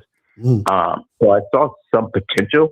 I definitely am not where I want to be. So my question is, I ran into situations where, because I don't know if you remember this, but I said I actually got some coaching from another place, and their feedback was I was giving off good guy energy, not the guy, not a lot of bad boy, definitely not bad boy, not a lot of edge. And I was running into situations where I was trying to force myself to be more edgy. And I realized that even though I could tell I was getting further, I was getting more sexual with the girls, it was I was failing. Sometimes they were giving me shit tests and stuff, and I was trying to pass the shit test, and it just was not me, So the first question I had is this: did you try to change yourself? Because it's not I've hooked up with girls who just like me, and I didn't have to try to act edgy or anything. So should you try to change yourself to fuck more girls, to be more sexually attractive, if it's not necessarily you? Because I'm 37. It's not I can just change. Yeah. Well, this is the thing though. You shouldn't see. You're not supposed to change yourself. You're supposed to actually be who you actually are. Meaning. So this is what. So a lot of guys, they'll say. I've heard people say, "Man, be yourself" is horrible advice. Be yourself is actually the best advice, because what happens is that you're actually not being yourself 95% of the time. You understand what I'm saying? So meaning that when you're around the women, what you're doing is you're saying, what can I do and say to get the woman to want to have sex with me, right? That's your mindset. What's the best course of action? What's the best thing to say? What's the best way to go about it? What's the best way to do a thing, right? And so what happens is that that's all fake. You understand what I'm saying? Because what's supposed to happen is that you are supposed to say what you want to say and be who you are in the moment, in the situation, so that you can attract the women who are for you. You understand what I'm saying? Just like if you go to McDonald's, you don't go into McDonald's and say, damn, what's the best thing that I can say to get some food? You don't say that. You say, yo, let me get number 2 large fries and a Coke, because you know exactly what you want and you say exactly what you want to get it. Does that make sense? So you're not sitting there thinking of the best thing to say. You know exactly what you want to say, what you want, and then you say that thing, right? So the issue is when you're interacting with women, right? Because a lot of guys is like, oh, you gotta have the bad boy edge. What makes women consider you a bad boy, quote unquote, is because you are doing your own thing, which means that her experience is she's dealing with a guy who's not being a nice guy. She's dealing with a guy who's not trying to do things for her. She's experiencing a guy who will tell her no. She's experiencing a guy who says, listen, I just want to fuck the shit out of you. I don't want to hang out with you and be your friend and be your boyfriend and shit. This is all I want to do. I want to fuck the shit out of you. So when you're ready to get this dick, come through and holler at a player. You understand what I'm saying? That's what she considers the bad boy. That's what makes her attracted to that guy, because that guy is actually being him. That's real. You understand? So a lot of times when you're talking to these women, you're actually being fake, which makes you unattractive. You see what I'm saying? But this is the key though. You have to be real. You have to basically understand this, is that you can't trade in, you're not supposed to trade in who you are and what you're about to try to get pussy. So what that means is that while you're being who you actually are and conveying exactly what you want to say and what you want to happen and what you want to do in a situation, you need to make sure that when that chick says no, right, you don't switch up what you do because she said no. Right. And that's what most guys would do. They'd be like, oh, man, maybe I shouldn't have said it like that. Maybe the next time I won't say this. You see what I'm saying? That's what makes you conform back into the fake shit to try to get some pussy. You're putting pussy above who you are, above your masculine identity. You see what I'm saying? Yeah. I wanted to ask a question. So like you always talk about approaching 25 women a day, which in my opinion, like that's, I don't know if I could even do that. But you know, maybe it's always like if I didn't have a 9 to 5, maybe I could do it. But how do you avoid burnout? Because for example, if you, let's say, because I've been on situations where I've met a girl, I've been on an instant date, I got her back to my place, maybe not the same day, but like a later day. I was kissing her, I got all the way to the end, and then she didn't want to have sex, and then I felt burnt out, even though it was like, because I had done that a couple of times, and I was approaching, like I said, I approached like 20 girls a week for a long stretch. So it's like, if you're not getting the results necessarily, like you're not getting the results you think you should, and you're getting far, but you're not getting all the way, it's easy to get burnt out, at least in my opinion. So like, how do you avoid burnout? Yeah. So this is the first thing I'd say is that when I talk about, hitting up 25 women a day, that doesn't necessarily mean you have to approach literally 25 women as an approach in person. It could be 5 chicks in person and 20 chicks online. You understand what I'm saying? But it's 25 interactions with women a day, right? So you could talk to 15 women in public and then, hit up 5 girls on Instagram and another 5 girls on Tinder, or whatever. You understand what I'm saying? So it's a mix and match of all of that. Now, the reason why you're getting burned out, and this is why all these guys get burned out and frustrated and all that, because like you said that you was with the chick, you spent that time with her, you brought her back to the crib, and then she was talking about she didn't want to do it, right? Yeah. Right. So what happened is that you missed the signs or ignored the signs that she didn't want to fuck you before you even brought it to the crib. Does that make sense? So what I'm saying is that there was something that was happening from the moment you met her to the moment she walked into your place that you missed, that would have shown you that she wasn't going to have sex with you. You understand what I'm saying? So now the reason why you're burnt out is because you continue to interact with women who you should have dropped earlier. You understand what I'm saying? So basically what I'm saying is this, is that when you're dealing, for example, you're talking to this woman, right? You're feeling burnt out because you're putting all this excess energy into a woman who's not actually highly interested in you. And so when things don't turn out how you expect, you feel exhausted because you put in all this energy and you're not getting the outcome that you want. Now, what saves you from the burnout is that you cut women off at the first sign where they show you that they're not interested in you like that. Mm-hmm. Does that make sense? So let's say, for example, right, if I talk to 5 women in a row, right, let's say I talk to 3 women in person and 2 women on a dating app, right? And these 3 women that I approach and talk to at the bar or somewhere, right? And I'm giving all 3 of them an instruction within the first fucking 2-3 minutes. And all 3 of them don't follow what I'm saying. Guess what I do? I cut all 3 of them off at the 3-minute mark. And I move on to the next woman. Then let's say I hit up a woman on the dating app. I say, hey, listen, let's get together to get drinks. When are you free? And she says, oh, well, actually, I don't drink, but I would do dinner instead. Guess what I do? Unmatch. You see what I'm saying? Mm-hmm. So there's no more conversation. You understand what I'm saying? Because she's not following my lead, which is showing me that she's not interested, which means that I'm not going to burn out because I'm not putting energy into a woman who's not interested. Yeah. You see what I'm saying? So your burnout is because you keep fucking with chicks that don't like you like that. That's what gives you the burnout. This is scarcity mindset. But just one more thing, and I'm going to let you guys for it. One more thing. No, go ahead. So the topic of the video is looks, money, status don't matter, right? Mm-hmm.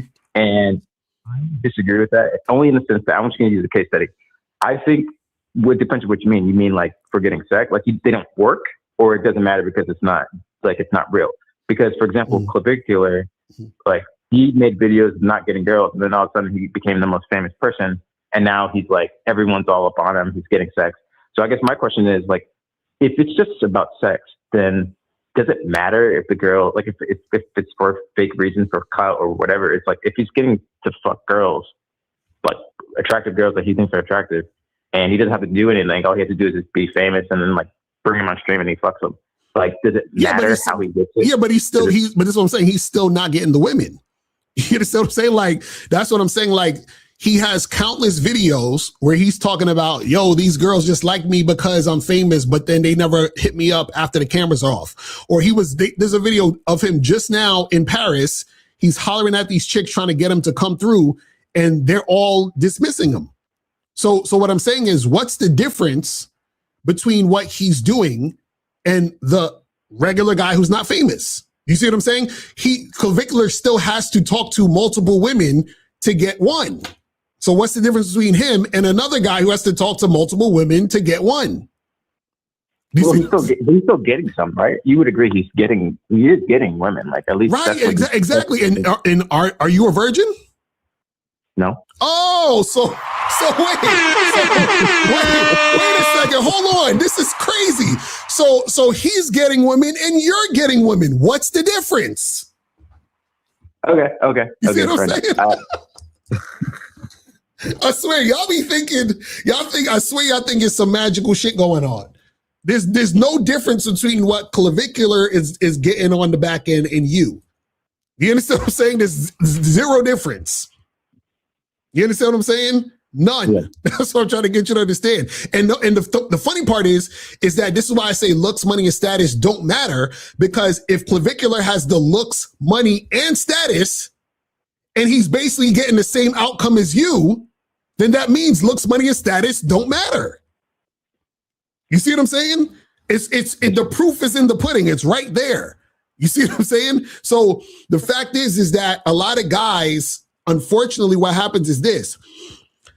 It's not actually what's happening. It's how you view yourself. Do you understand what I'm saying? Because what's happening with you and Clavicular is literally the same shit. But it's how you're viewing yourself that makes you question yourself. And then it makes you look at other situations and say, man, I wish I had that situation, because now what you're doing is you're comparing yourself to someone like Clavicular. And when you see him with a woman, you're like, oh man, you see how easy it was for him to get that woman because he's Clavicular and he has looks, money, and status. So you're like, damn, so there must be a looks, money, and status thing, because now I'm comparing all the no's I had with the yeses that I just saw him get.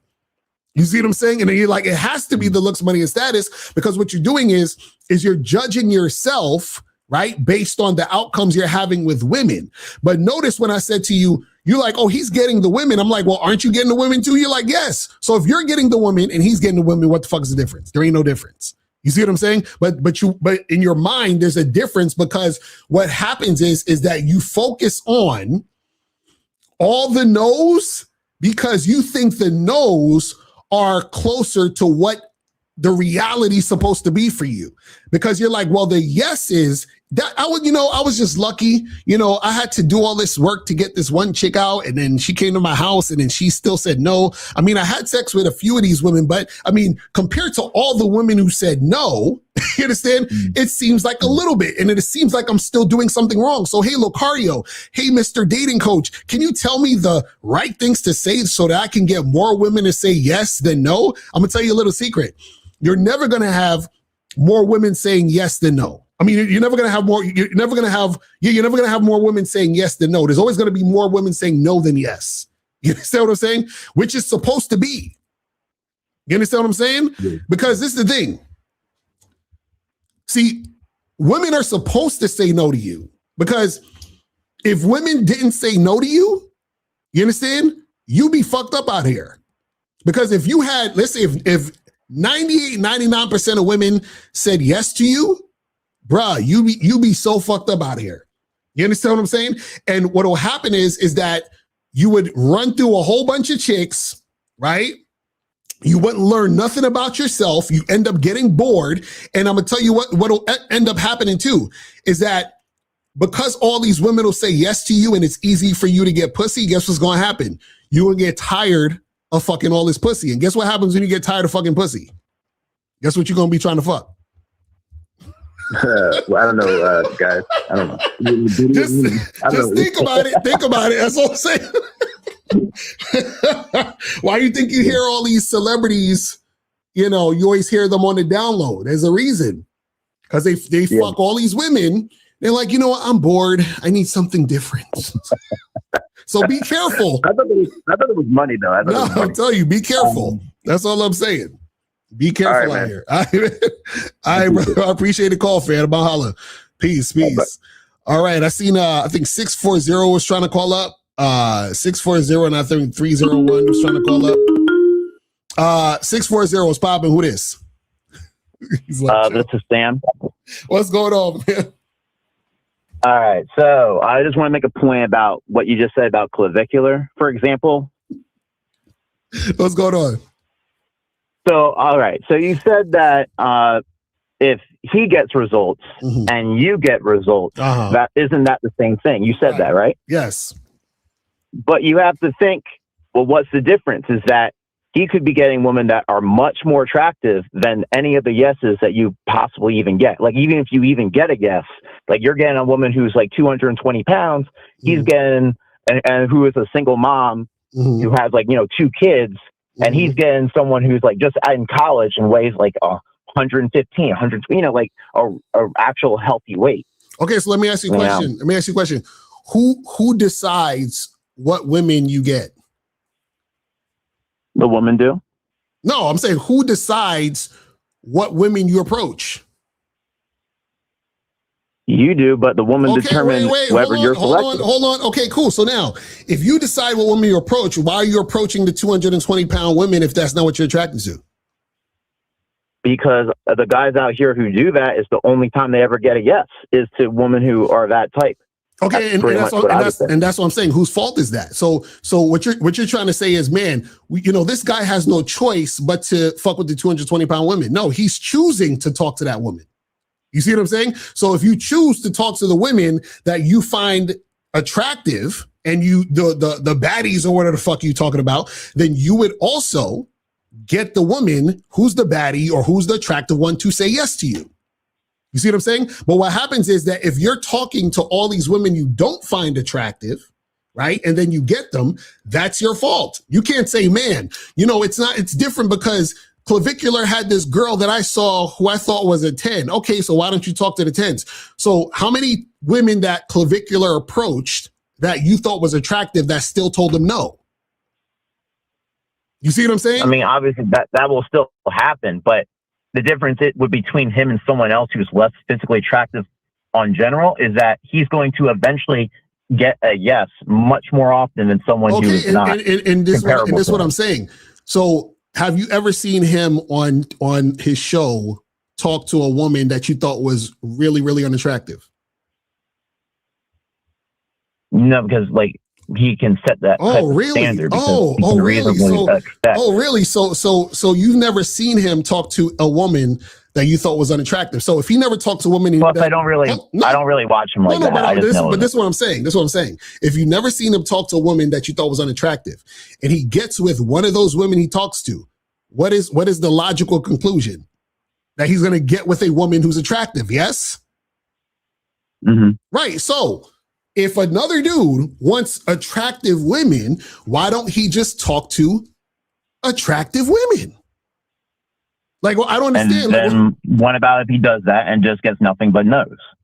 Right. And this is what I'm saying. What I'm saying is that he's not going to get nothing but no's because he is actually talking to a number of women he finds attractive. So all he has to do is find the attractive woman who also finds him attractive. You understand what I'm saying? So what I'm saying is, let me ask you a question.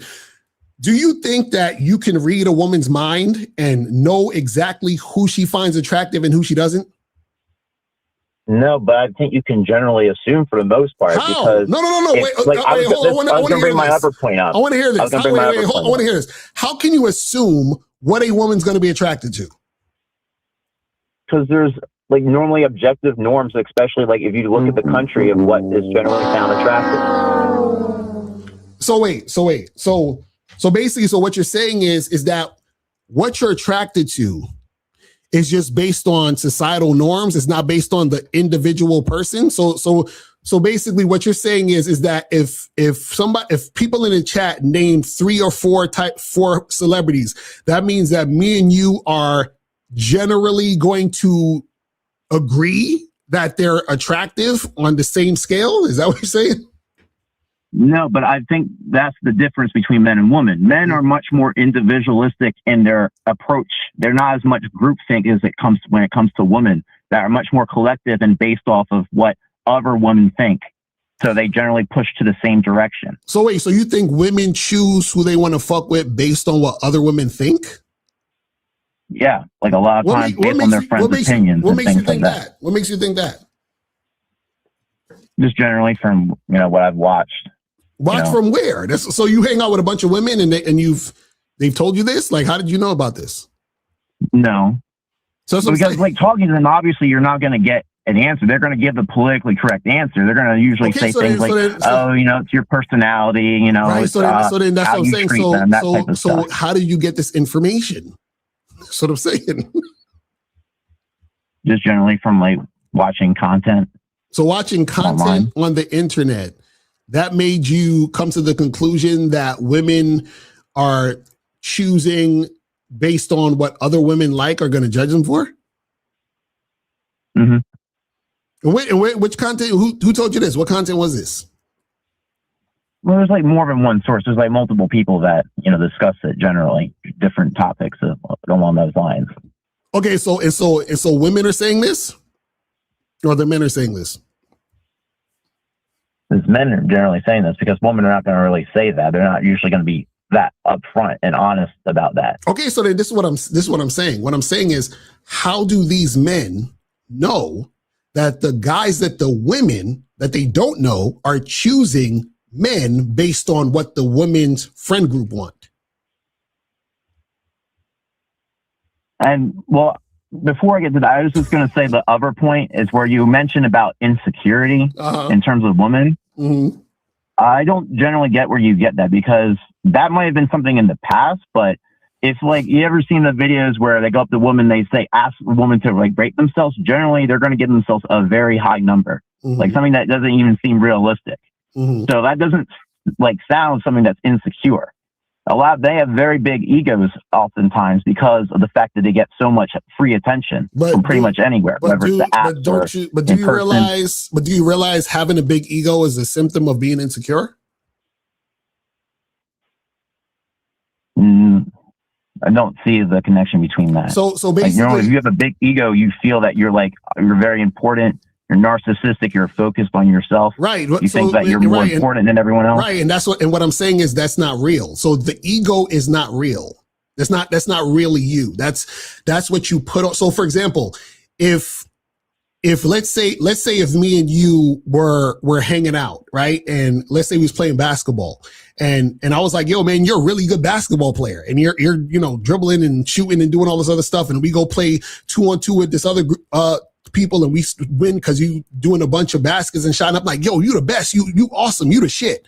So what's going to happen is that your ego is you believing you're like the best basketball player in the neighborhood. You understand what I'm saying? So now what happens is that in order to keep that identity of the best basketball player in the neighborhood, what's going to happen is that if somebody else comes on the court who's just as good as you or better, right? That's going to make you feel threatened. And especially if I say, damn, that new guy, he's really good, man. I think he might be the GOAT right now. So now you're going to feel insecure because your ego is going to be attacked. Because remember, you're supposed to be the best basketball player in the community. Do you see what I'm saying? So all ego is a false sense of identity. It's not really who you are. It's who you think you are based on what you've been conditioned to believe.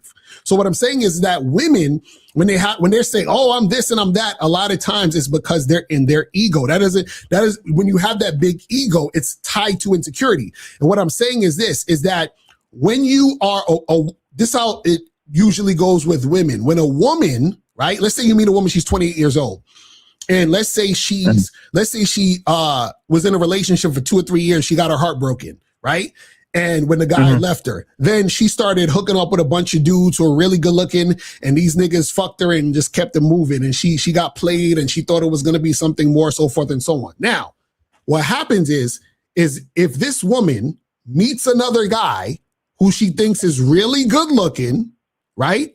She could be intimidated and her insecurity may stop her from fucking with him. Why? Because she's like, oh, he reminds me of the last guy I fucked that played me. He reminds me of my ex that broke my heart. Do you understand what I'm saying? Which is going to make her give that guy resistance.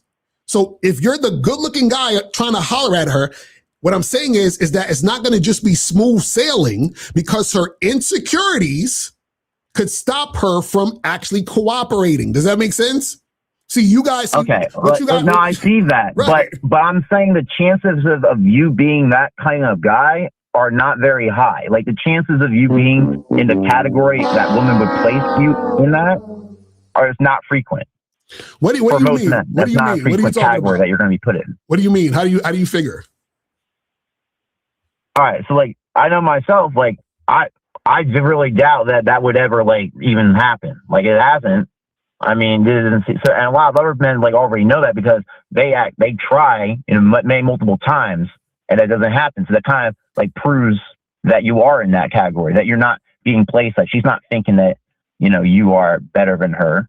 Like that's like seems almost absurd to even think that's going to happen. Wait, it seems absurd to think that she would be intimidated by you and think you're going to play her and break her heart? Yeah. Well, why is that absurd? Because it hasn't happened before. No, what I'm saying is a woman who's experienced that, where she got her heart broken, she got played by certain types of guys. When she meets a similar dude, she could resist him because he reminds her of those guys. Are you but the chances that you are that similar dude are not very likely. But that's what I'm saying. How do you know that? That's what I'm trying to say. How do you know that you don't remind her of that? That's what I'm trying to say. You don't know the woman, so you don't know her maybe past. You don't know absolutely, but you can generally assume.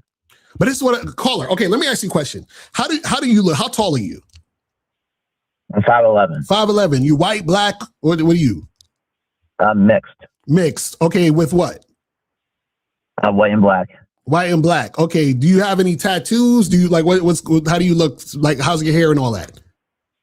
No, like I don't do any. I'm not like any of that thug type stuff. Like, okay. I'm not, or like that street type look. Cool. I'm not that at all. Perfect. I've heard before. Like last time I called and like, yeah, I don't even sound black. I get that. I know. Perfect. I get that. Now check this out.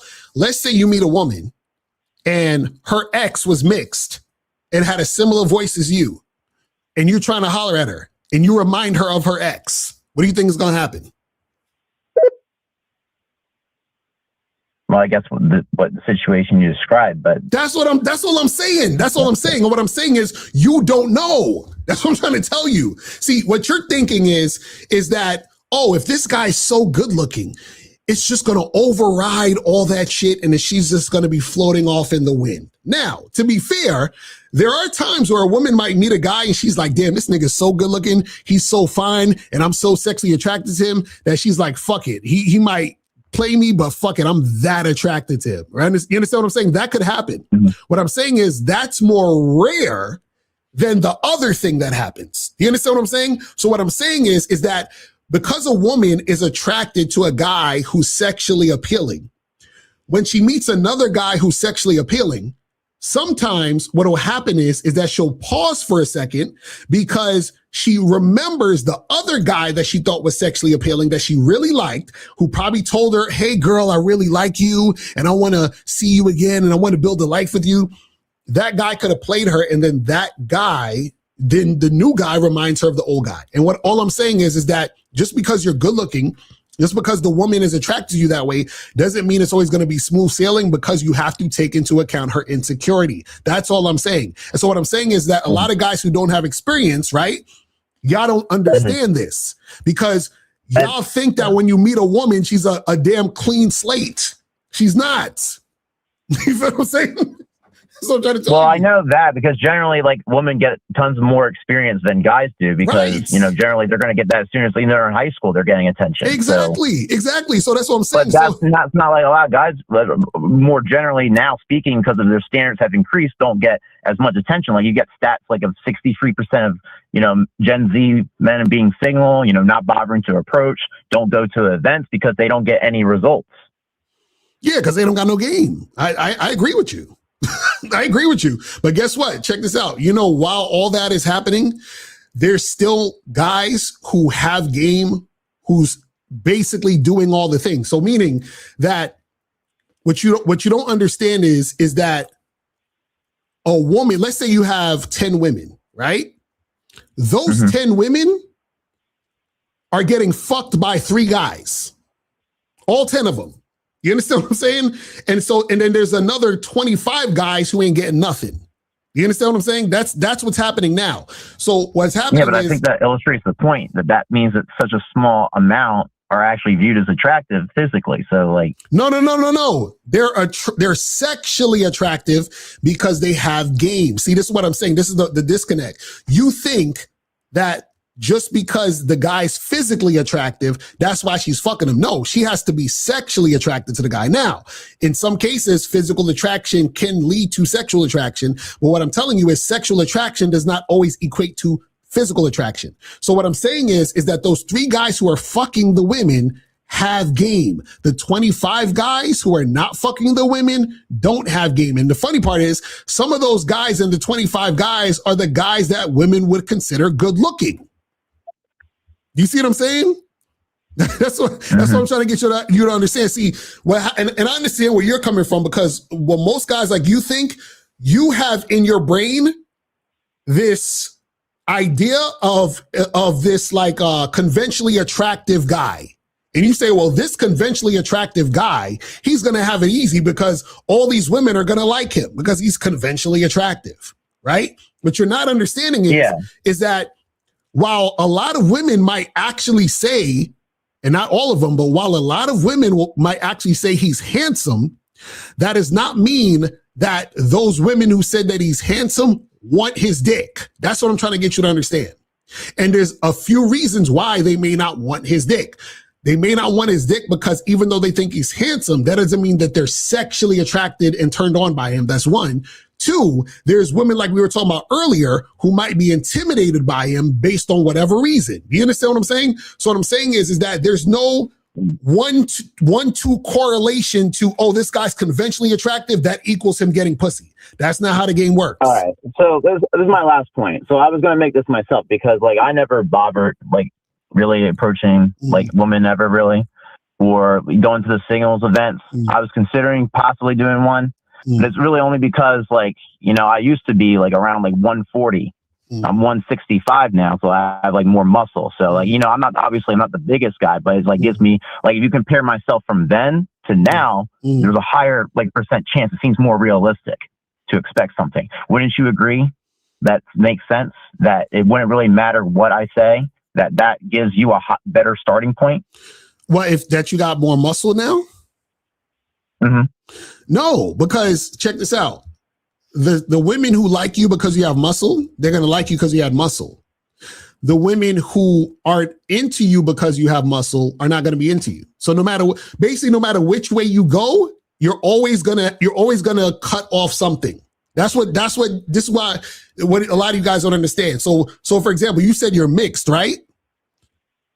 So a woman could think, oh, you're a handsome guy, but she's like, I'm not sexually attracted to them because I'm sexually attracted to, you know, just straight dark skinned niggas. You understand what I'm saying? Or she might be like, I'm attracted to, you know, super white guys with blonde hair and blue eyes, which you're none of those two types of guys. Do you understand what I'm saying? So even though she may think you're handsome, she still ain't gonna fuck you. That's what I'm trying to get you to understand. Well, yeah, I understand that, but like if you look at percentages, like that, the white guy archetype is going to get the highest share of interest compared to like others. And like if you go with someone who is skinny, they're going to have a more niche appeal. Someone who's like light, there might be people into that, but it's not going to be as high as someone who's, you know, muscular, who has more muscle on it. This is why the internet has done you guys a disservice. This is why you have to go outside and actually live real life, because all of that, what you just said, is bullshit. Because you said, well, if you're a white guy, then it's going to be way more. No, it's not. That's what I'm trying to, this is what you guys don't understand. What you don't understand is you have no idea what any individual woman is into. That's one. Two, no matter how you look, no matter how good looking you, like for example, you just brought up clavicular, right? So the problem with dudes like clavicular and dudes who worry about looks so much, if you notice, he just got a nose job, right? So most people are yeah, because they go too far. They do surgery on their face and then they end up fucking themselves up. But that's what I'm saying. Why do you think he would do that? Because he believes, like you believe, that the better looking I am, the easier my shit's gonna be. And what I'm telling you is that is bullshit. Do you understand what I'm saying? Because what I'm saying to you is that you said I'm a mixed dude who put on 20 pounds of muscle, right? So guess who you are not? You're not the mixed guy who's lean. You're not the mixed guy who's short if you're tall or tall if you're short. Anything that you do, you're always going to have things you're not. You understand what I'm saying? And because you have things that you're not, what you're not is going to be attractive to a woman who's not going to fuck with you. That's what I'm trying to tell you. So no matter which way so basically, unless you're Mystique from X-Men, right? You can't change how you look and who you are in these situations. So whoever you are is going to be attracted to whoever's attracted to who you are, period. And who you're not, they're not going to be attracted to you because you're not what the other people are attracted to. So what I'm saying is that there's no thing where it's going to be easy. Oh, well, this is going to be easier for me because I put on muscle. No, it's not. Because you're going to run into women who literally don't like you or who are not attracted to you because you got muscles. Does that make sense? That's what I'm trying to get you to understand. I mean, I guess, but then again, like, as I said, like, still, like, you know, I am obviously larger than I was, but I'm not like this, like, really big brawler guy. I still have like kind of like a lean form. Like that's not really that big. It don't matter. Just like kind of. It don't matter. It's like, okay, it's like this. If I make the best burgers ever, does that matter if I'm at a vegan festival? Like if you're just selling if you're selling meat burger, then I guess not. Exactly. That's what I'm trying to get you to understand. The way I see it is that if you start off with like, okay, maybe 1 out of 1,000, maybe you moved up to maybe 10 out of 1,000. That's still like better. No, but that's what I'm saying. So what I'm saying is if I sell burgers and I'm at a vegan festival, I'm most likely not going to sell any burgers, right? So no matter what I'm doing, it's not going to happen because I'm in the wrong spot. I'm in a spot that these people are not attracted to what I'm selling. That's what I'm trying to get you to understand. And so what I'm saying is that you believe, and a lot of guys believe, that if I look a certain way, that's going to make it easier for me. And what I'm telling you, it's not. And the reason why it's not is because you have to find your tribe, which means you have to find the women who like your look. You have to find the women who like your personality. You have to find the women who gravitate to who you are. And what I'm saying is that there's going to be a number of women who are not going to fuck with you because of who you are. And then there's going to be women who are going to fuck with you because of who you are. It's really that simple. So what I'm saying is there's no easier. That's what I'm trying to get you to understand. There literally is no easier, because also we didn't even get into the levels of interaction, because a woman can think you're physically attractive, and then y'all talk and she's like, I don't like the sound of this guy's voice. And then she might think you're attractive, like the sound of your voice, but don't like the way your breath smells. She might think you're attractive, like the sound of your voice, like the way your breath smells, but doesn't like your cologne you wear. It's like all of these things that you're not even getting taken into account. You feel what I'm saying? That's what I'm trying to get you to understand. But listen, man, I appreciate you coming through, man. That's real talk. I applaud you for coming up and voicing your opinion, because at least you was brave enough to do it. So I give you kudos for that, because there's a lot of guys who may have a disagreement, but they too scared to call up. So I appreciate you. No, and I will say, like, generally with your guys, like, I do agree with the sense of, like, the mindset part of it, of not pedestalizing, women generally, like not simping, not willing to do that. Like, that's what I agree. I just, like, I guess I still have those, like, generally black pill beliefs, right? I would say, in a way. Hey, it is what it is, man. But listen, man, I appreciate you calling in, and I'm out at your fam. All right, so we got a 470. What's popping? Who this? Yeah, what's up, Locario? You hear me? Yes, sir. What's going on? What's good? It's Rain 19. What up? I think I asked you this question before, but I've approached, like, I want to say, like, maybe 100, 200 women, like, in the past 6 days. I'm about to go out tomorrow night, over the weekend, get it popping. I just wanted to ask, like, back when you were going crazy, when you were younger and shit, hooking up like, a new woman every day. What was your protocol when it came to obviously wear protection and shit, but sometimes, like, when I'm hooking up with a woman, she's like hella attractive, and I know it's like first night, you shouldn't, generally go down on a woman. So what was, like, your protocol when it came to that? So you're talking about, like, what would I do sexually with a woman I just met back in the day? Yeah, like, you meet her at a club or some shit, or like, yeah, so set up a time together. Yes, like yeah, you smash, but my question is basically, was you going down on women a lot back then, like when you were? Nah, I mean, I went down on chicks, but it wasn't like a lot. It was like fucking every once. It was like every once, like shit. I'm trying to think. So I say it like this. Probably I went down on less than like 3% of women that I fucked with. You understand? In my entire life. Do you understand what I'm saying? So most chicks, I you know what I'm saying? I wouldn't do that. Usually it's more so if the woman is like my girl, or a chick that, let's say, I was like seeing for an extended period of time, like a long time type of shit, then it would go down that way. But like random chicks that I just like, just met, smashed them once or twice, like I don't really go, all the way with it. You know what I'm saying? Now, what I would suggest, based on if that's something you like doing, I think the best course of action is that either, save that for if you have a girlfriend, or if you're actually dealing with a particular woman that you've been seeing consistently for like, 6 months to a year, 2 years type of thing. Do you see what I'm saying? But like random chicks you meet at the club on a Friday night and shit, and then they coming back to your crib, or y'all, you know what I'm saying? Like, you don't want to be just like putting your face all up in these chicks like that. You know what I'm saying? Yeah. I figured you would say that. It definitely is something I prefer to do, but like I said, I've been like holding back on it. Like, yeah, I just met them and shit. You don't know what they got. Yeah, that's what I'm saying. What if you ask for the test result? You said what? So what if you ask for like a test result? Like, I mean, well, yeah, you can do that type of stuff, but at the same time, though, what I'm saying is that the type of chick that you would do that with is a chick that you're. Say it again. I mean, Coach, I was gonna say, is that boyfriend energy? Like, would that be too much too soon? Oh, asking for like a test and all that?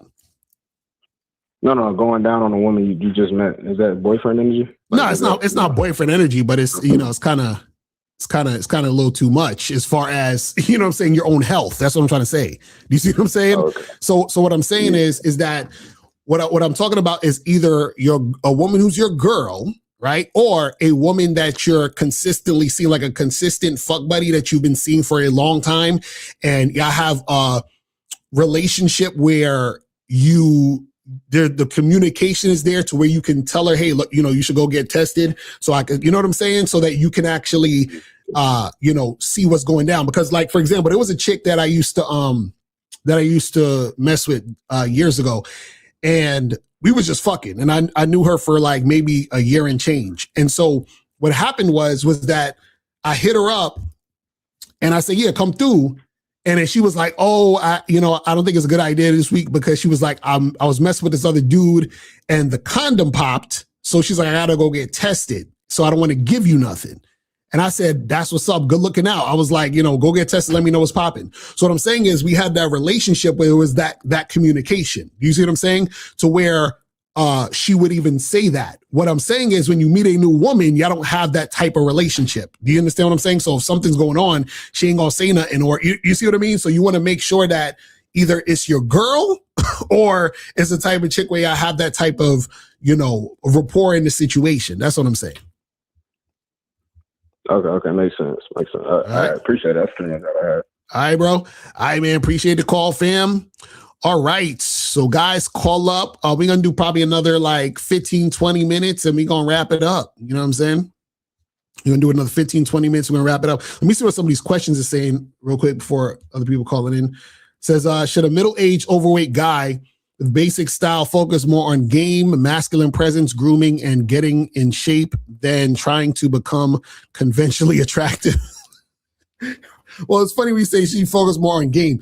Game is everything. That's one, right? But what it is this, is that you're saying that, should he focus on all this stuff instead of trying to become conventionally attractive, right? Now, the thing is this, is that you can't necessarily, control if you're conventionally attractive, right? But when you have game, what's going to happen is that you're going to be attractive automatically. I keep telling y'all this. The problem is most guys do shit backwards. They're like, well, let me look smacks and look the best. So you look good, but you still are insecure. So you physically look good, but you still have the mindset of an insecure motherfucker. You understand what I'm saying?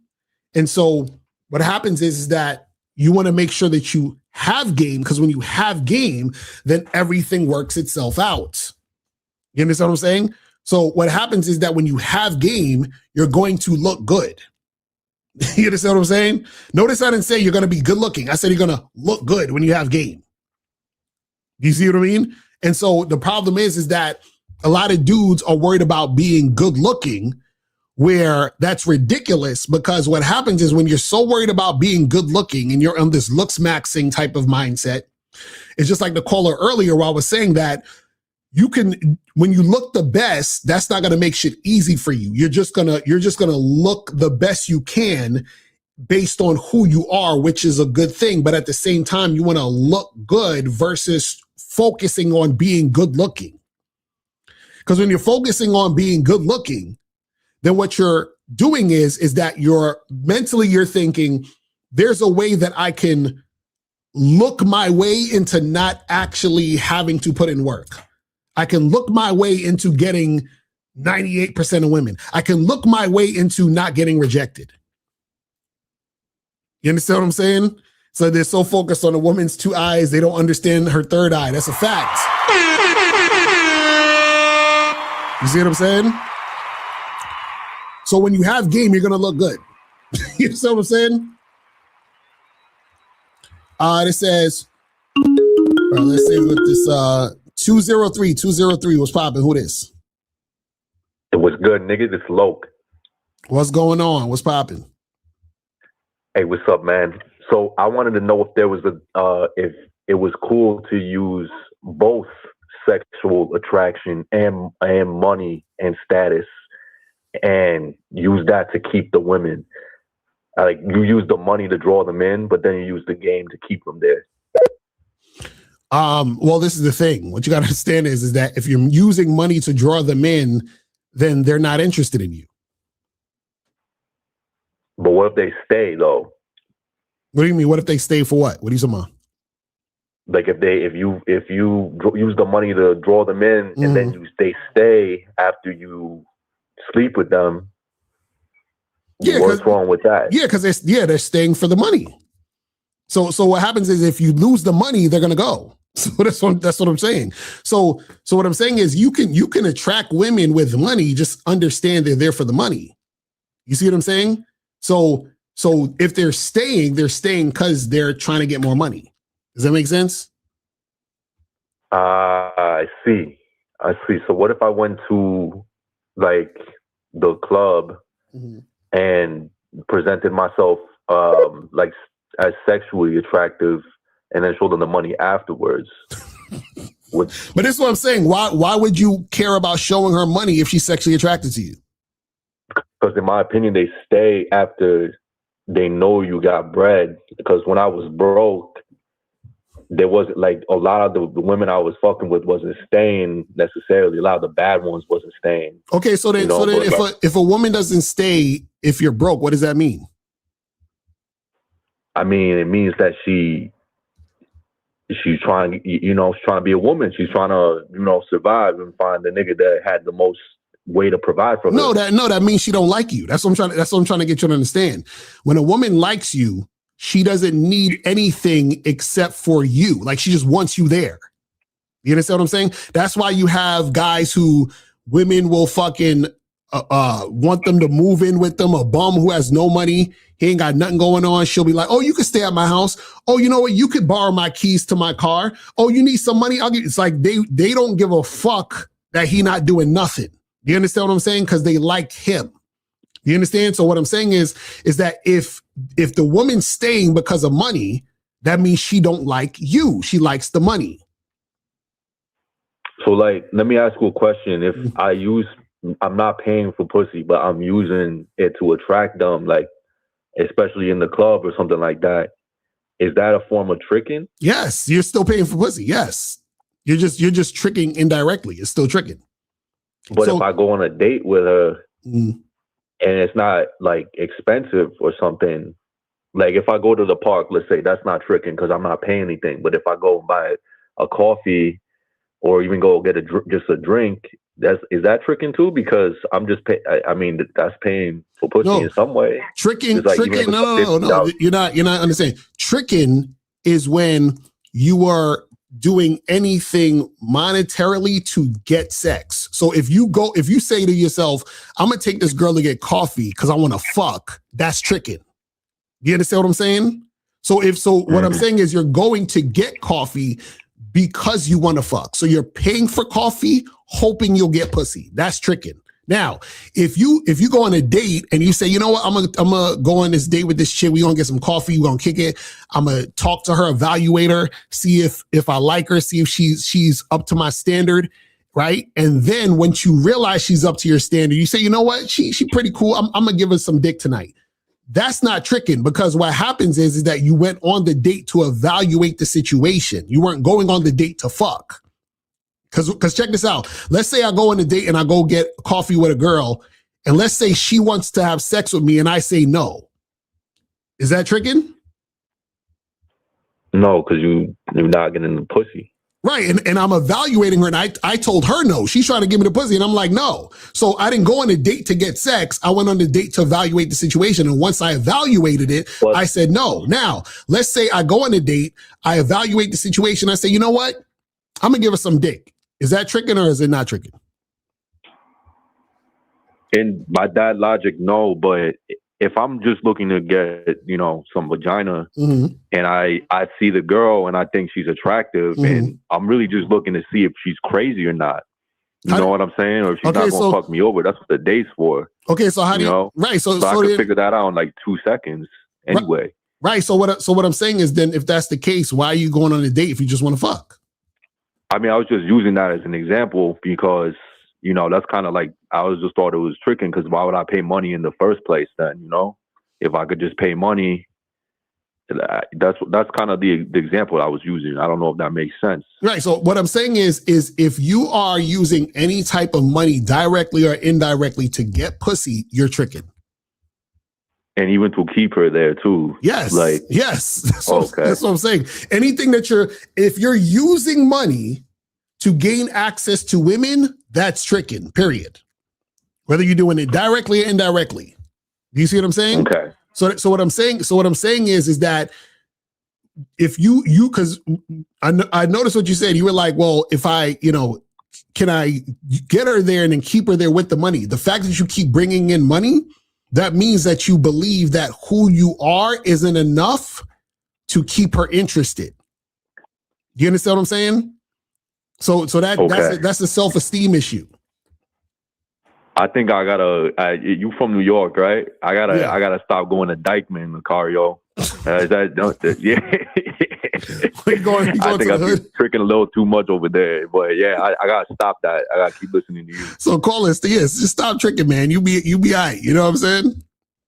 All right, buddy. Thank you. Yes, sir. Appreciate the call, man. I'm telling y'all, you gotta understand. It's like.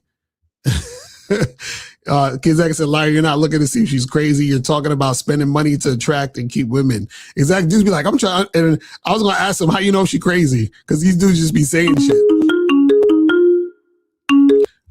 646 was popping. Who this? Yeah, this is Anthony. I don't have a debate. I have a mannered question. All right, what's going on? Yeah. Okay, so yeah, I listened to the Real Game No Theory show, and Kazak had mentioned about most guys can't handle constructive criticism. Criticism when a man, when a man speaks, it sounds irritated to them. So me personally, I get angry and defensive when somebody corrects me from what I'm doing whether it's as a job or something at home. So I understand that constructive criticism is necessary to help me grow. So how do I deal with it in a healthy way? Yeah, well, the thing is that you just got to understand that it's your ego that's making you angry because you feel like your ego's being attacked, meaning that your sense of self, you think that your actual sense of self is being attacked. So that's why you're angry. So if you look at yourself a certain way and I say, hey, what you're doing is not right or it's incorrect or you could do something better, then it's like you feel like someone's attacking you. You understand what I'm saying? And so what happens is that when you feel like your identity is being attacked, right? You feel like, you're losing yourself in order to take the criticism. Because if you take the criticism, then you might say, damn, well, I guess I was wrong this whole time. And the thing is that you don't want to see yourself as wrong or going in the wrong path or whatever. But what you can do is that you can take the criticism and look at it and say, okay, what can I do to become better, or understand the criticism is there to help you get better in a situation or to help you see flaws that you might not see. You see what I'm saying? So the defensiveness is because you think that someone is attacking you and saying that there's something wrong with you. You see what I'm saying? So you might be doing something incorrect or something that's detrimental, but then when someone's giving you constructive criticism, you take the criticism as there's something wrong with you. You see what I'm saying? Which is what makes it personal and makes it hurt. So instead of thinking, oh, they're saying something's wrong with me, right? Separate yourself from what they're criticizing. You understand? So give me an example of some constructive criticism somebody tells you. Okay, so like I was at my job, I forgot I basically do office work. So I would just print out paperwork and I would sometimes fold the paperwork and then staple some of the paperwork to be sent in like through UPS or other USPS or FedEx, whatever those type of mail. So I come in the next day, my supervisors tell me, you stapled it really wrong because the people that are going to receive it, they can't really open it. They can't really open it. So, and I said, look, I did what I can. I was mad. Like, why are you telling me this? And he said, why are you giving me an attitude? I'm trying to help you to be better. Right. So that's what kind of like, okay, maybe I don't take criticism very well. And I don't want to be looked at like as a bad worker because I'm doing what I can. Right, exactly. And so that's the thing. So because when they criticize you, it makes you feel like you're probably a bad worker, which is what you don't want to be seen as. Do you see what I'm saying?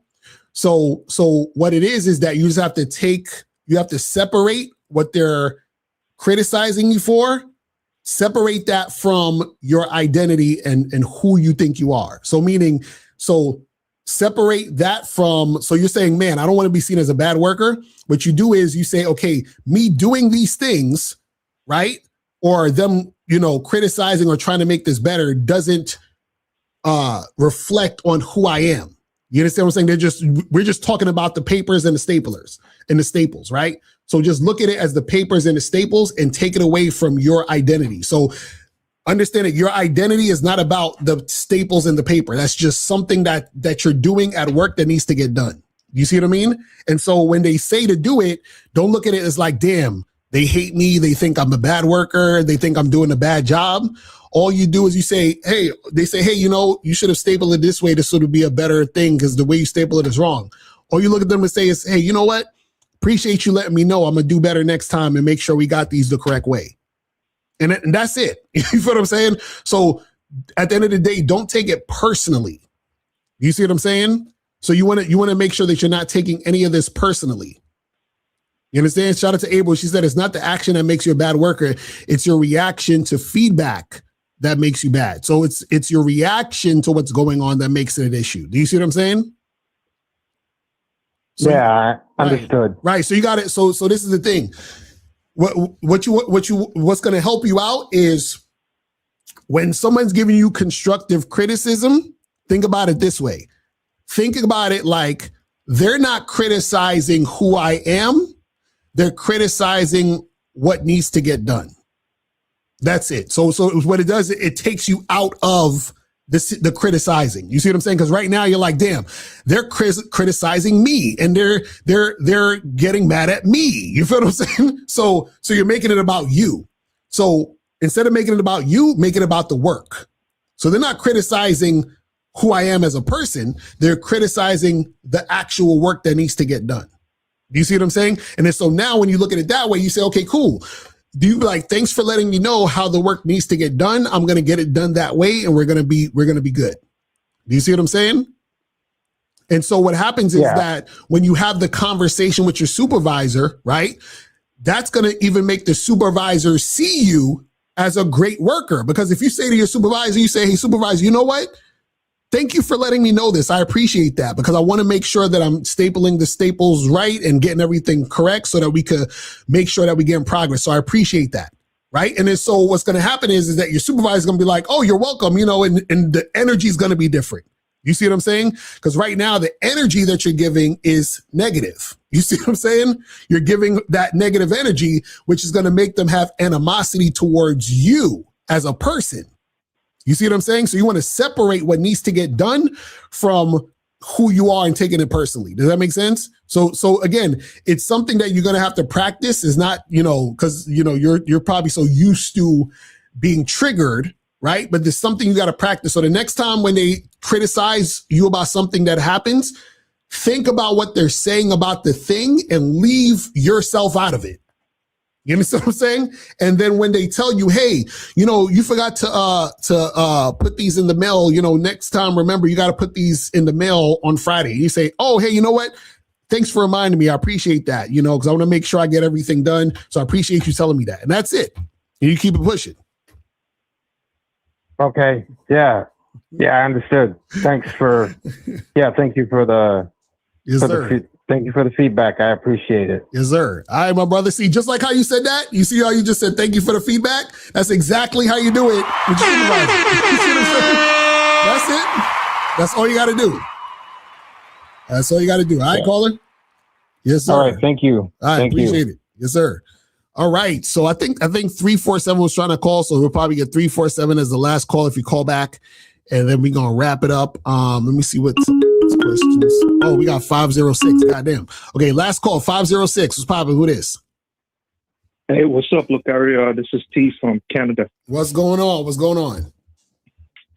Everything's good. I actually just wanted to. It's not really a debate question, but I'm just trying to play devil's advocate here a little bit. Mm-hmm. So do you agree that appearance does matter, though? If you say looks don't matter.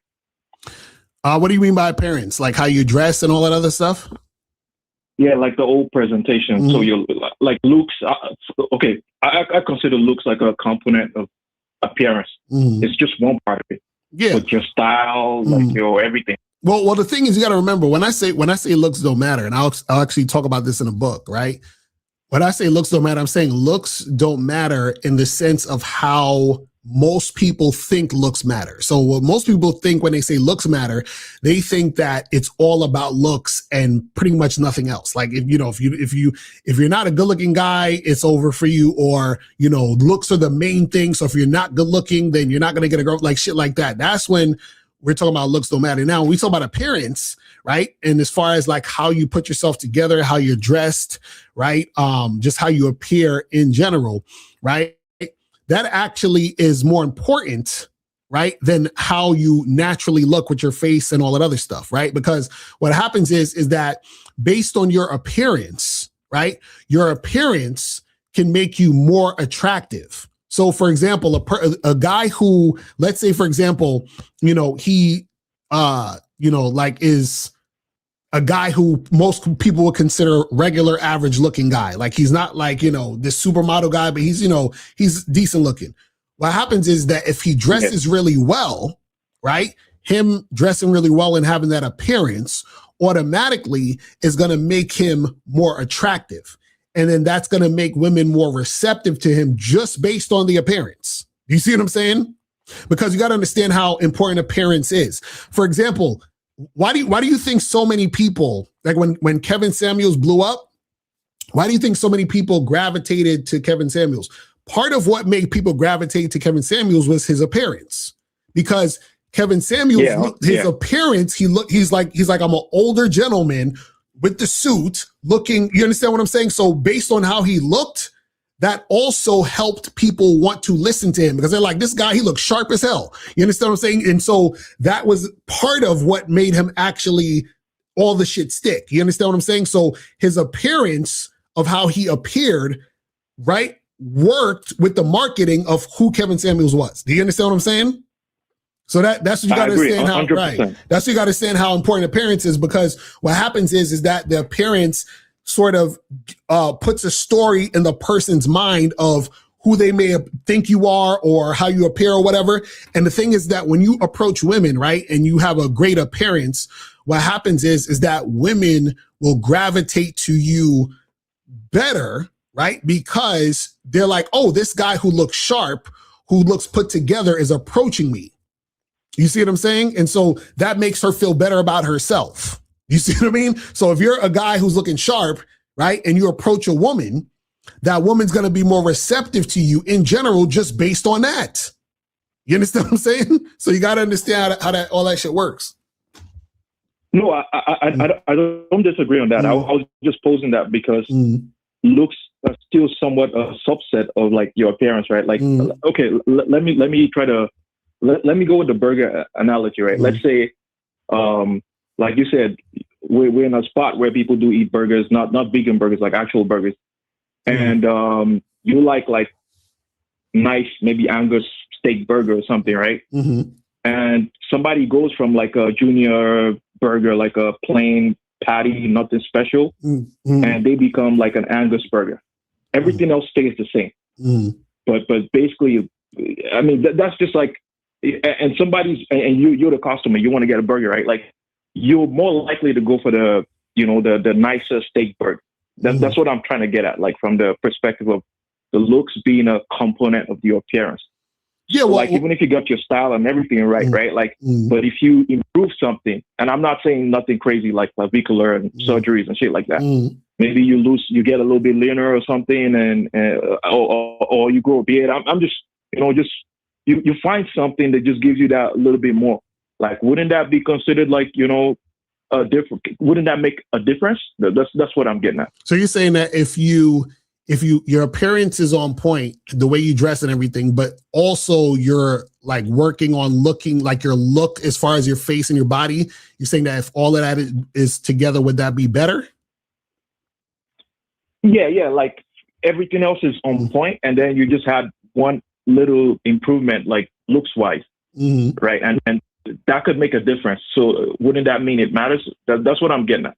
Yeah, well, this is the thing, though. This is the thing. What you got to understand is, so this is the part of the game that you guys have to understand, which will probably open up your minds to certain things, right? What a lot of you guys don't understand, when it comes to looks, right? And when I say looks, I'm talking about how your face and your body looks, right?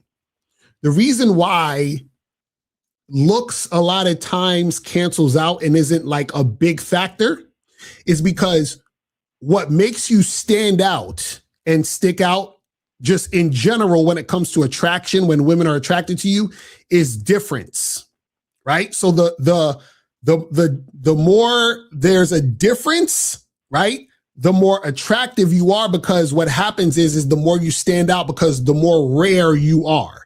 So what happens is that based on your look, right, how you look, there's so many other people who look similar to you, meaning have the similar archetype. Now, there's not a lot of people who look exactly like you, because unless you're a twin, you understand what I'm saying? That's not happening. But what I'm saying is that your archetype is similar.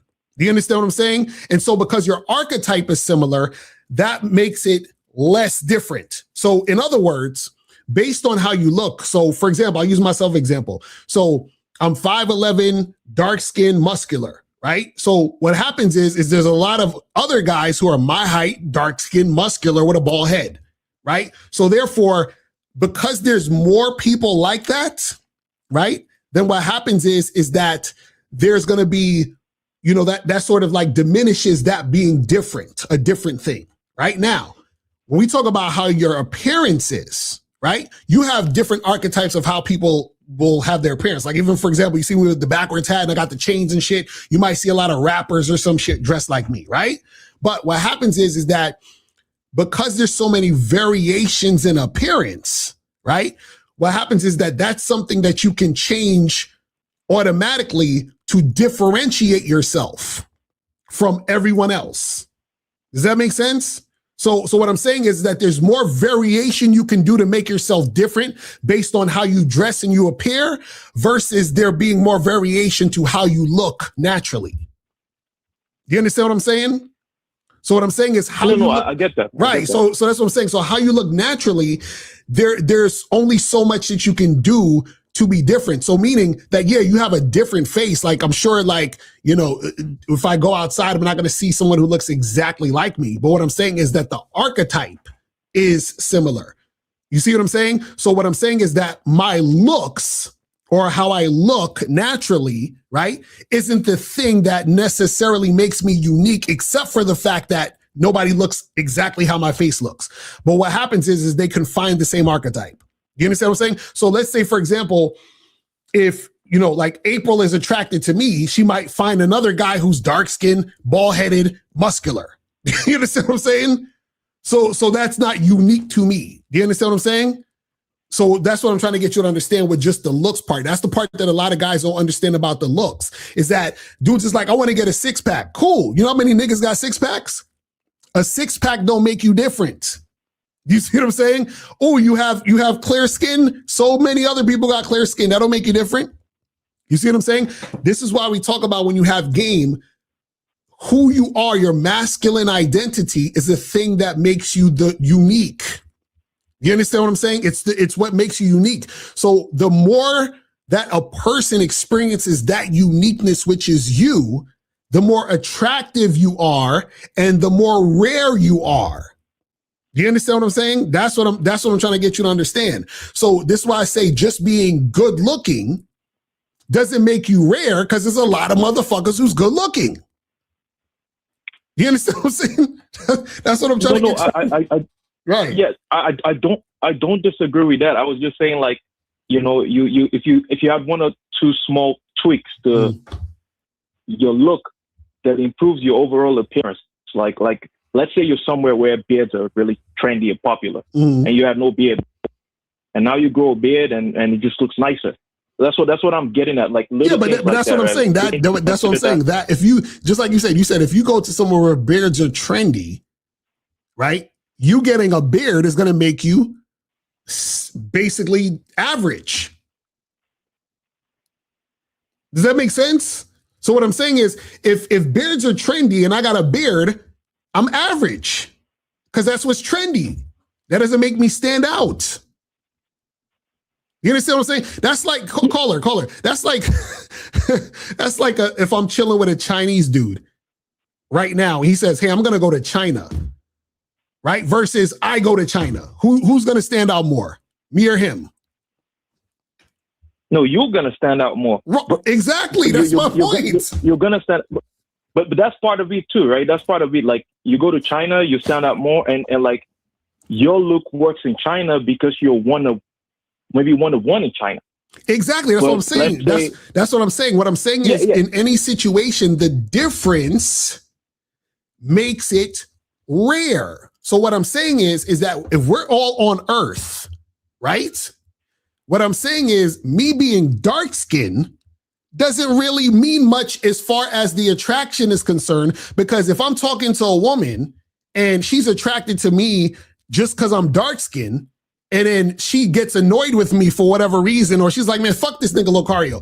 I'm just going to replace him with another dark-skinned nigga. You see what I'm saying? That's what I'm trying to get you to understand. Me being dark-skinned is not rare. Me being Locario is rare because there's no other Locario. That's what I'm trying to say. So what I'm saying is that it's the combination of all the things that make you you. It's your masculine identity that makes you the most attractive. You understand what I'm saying? That's what I'm trying to get you to understand. What I'm saying is that when a lot of you guys focus so much on looks, right? Then what happens is that you're making yourself more average. Just like, for example, if you notice, look at a lot of motherfuckers who get plastic surgery. You ever notice that when motherfuckers start getting plastic surgery, like you see all these women with the plastic surgery, notice they all start to look similar, right? They have that Kim Kardashian face. They call it Instagram face. Yeah.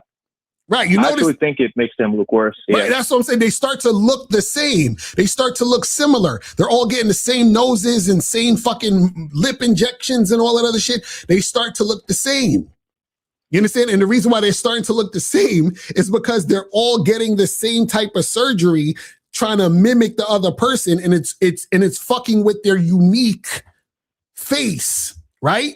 Because like I said, what makes me have this unique face is because I'm me. But once we start peeling back the layers and shit, or we start going into the surface level of it, it's like, oh, well, you're a dark-skinned black guy. There's a lot of you. But there's not a lot of people who look exactly like this dark-skinned black guy. You understand what I'm saying? That's what I'm trying to get you to understand. You see what I mean? And so what happens is that what makes you unique, right, is not just you looking better or you looking a certain way. It's a combination of everything that is about you. That's what I'm trying to get you to understand. You see what I'm saying? So what I'm saying is that when we go back to the appearance, the reason why I was saying that appearance in a lot of cases will help you is because with the appearance, there's so many variables of how you can appear. You understand what I'm saying? Yeah. All right, cool. But listen, man, I'm about to wrap this up, brother. But I appreciate you calling in. I'm gonna holler at you, man. Man, you know, I can't believe you guys are calling in like crazy just because it's free. I'm offended. I'm offended. I need to see this many calls on tomorrow's show. On the Friday show, I need to see this many calls. You understand what I'm saying? When y'all gotta donate. You feel what I'm saying? But let me see what some of these questions are saying really quick. As a matter of fact, I'm gonna kill the phone lines because we're about to wrap this up. Let me see what this is we talking about here. You said on IG/TikTok, I see people in relationships say his money is her money and her money is hers. Or his money is ours and her money is hers. What would a man with game do? Because, excuse me, this is a selfish dynamic. Well, see, a dude with game would never be in that type of situation where he has a dynamic where a woman thinks like that or is dealing with a woman who thinks that way. You see what I'm saying? So that's the problem, is that he allowed that situation to go down because he don't have game. So would you say hesitating to be sexual lowers a woman's interest if she has high interest? Absolutely. Because she's going to be like, this motherfucker's a pussy. Does Indian arranged marriages look status and marriage matter? What? I don't know what you're talking about. So what's your thoughts on money and status giving you access to women that average guys may not have access to, like social circle or certain events? Yeah, that's a bunch of bullshit. So what happens is that, let's say you have a woman in a situation where, let's say she's at a exclusive party or she's on a yacht or some shit. That same woman is fucking some broke dude in an apartment. You understand what I'm saying? So there's no thing where, oh, I have money and status, so I have access to these women that you can't get access to. That's a bunch of nonsense. You understand what I'm saying? And the funny part is that you're saying money and status giving you access to women that average guys may not. The fact that you're getting the women based on the money and status makes you average. You understand what I'm saying? If the reason why you're getting these women is because you got money and status, you're the average nigga, because that's what the average nigga tries to do, is attract women with money and status. You understand what I'm saying? This says, what one of you guys said, women have emotional perfect pitch and guys with game have emotional sexual pitch. Is there a difference? Well, you got to talk to Steve about that, because Steve talks about the emotional perfect pitch. So you definitely should call up and holler at Steve for that one. You said, so the game teaches you to love yourself first. Absolutely. Hell fucking yeah. It says, when you, Mr. Carr, when you set the date up, how do you not text her and still see her on the date if you're not texting? All you got to do is hit her up on the day of. So if you set a date on Friday, so if it's Monday and you hit her up and say, hey, let's meet up Friday, she says, cool. You just hit her up Friday morning and then you confirm and then you see her on a date. That's it. So what's the point of dealing with women if men have to bring all the value and check all the boxes that the laundry list of women have? Well, see, that's the problem. Everything you said in this question happens when you're dealing with women on their terms. So if you're dealing with women on your terms, then none of this would be an issue. So you got to learn how to deal with women on your terms. So listen to the convo you had with Abby Girl on her podcast. How do you get that kind of patience? Oh, yeah, that was a minute ago. You just gotta, you can't take those chicks seriously. Says, a chick unsolicitedly gave me her name and number a few days ago on a train. I messaged her and no response. Why do some women do that goofy stuff? Attention. It says, is one of the reasons why the vetting process is 12 to 18 months is because the ratio of dudes who don't have game versus who do have game is so significant. Well, the thing is, the reason why it's 12 to 18 months is because the thing is that you need enough time to actually see if this woman is consistent. That's really what it is. And it's also there for you to have patience to be able to withhold trying to jump into something. Because a lot of guys, see, the vetting process is for you too. There's a lot of guys meet a chick, oh man, she bad. I wanted her to be my girl. Oh, I don't want no other niggas fucking with her, so I gotta wife her up real quick. Like, niggas will do that type of shit. So it gives you patience to chill the fuck out and not jump into some shit emotionally. Let me see. Said, I'm disappointed that no real haters called in. I'm also glad because we don't need the disrespect over here ever. Listen, we they're gonna call in at some point when we do this again next month. They're gonna call in at some point. I'll do a salacious topic, and they'll probably want to call in. It says, how do I set up the date and not text her and still get the dates. Wait, what? Oh yeah, that was the one we just answered.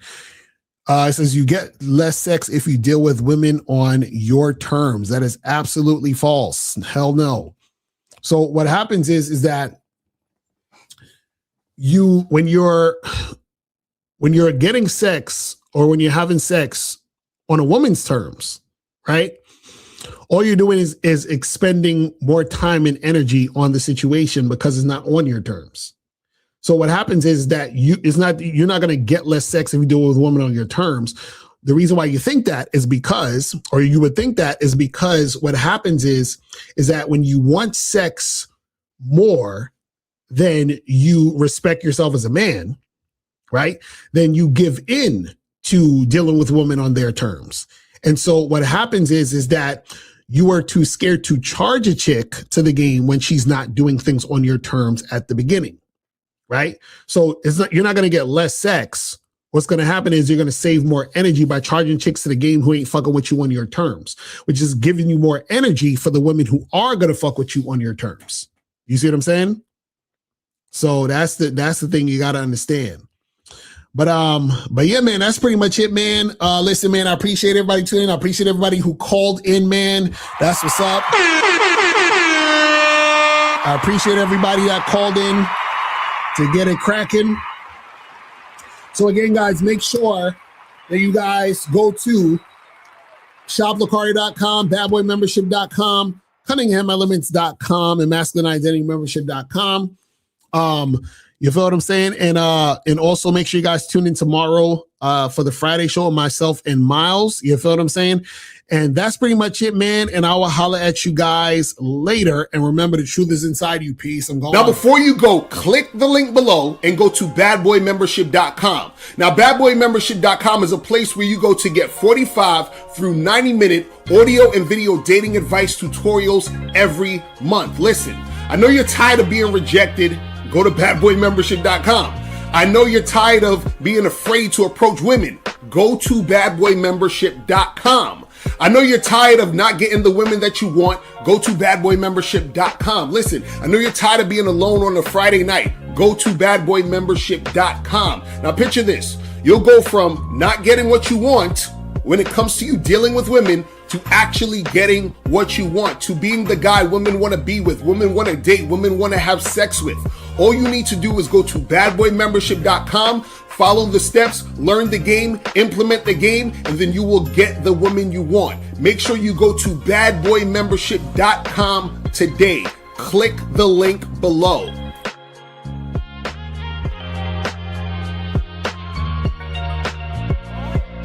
Get the new audio program, What Men Wish They Knew About Women. Hidden gems about dating you don't know, but should. By Mr. Locario and April MC. Go to shoplocario.com right now to get your copy today.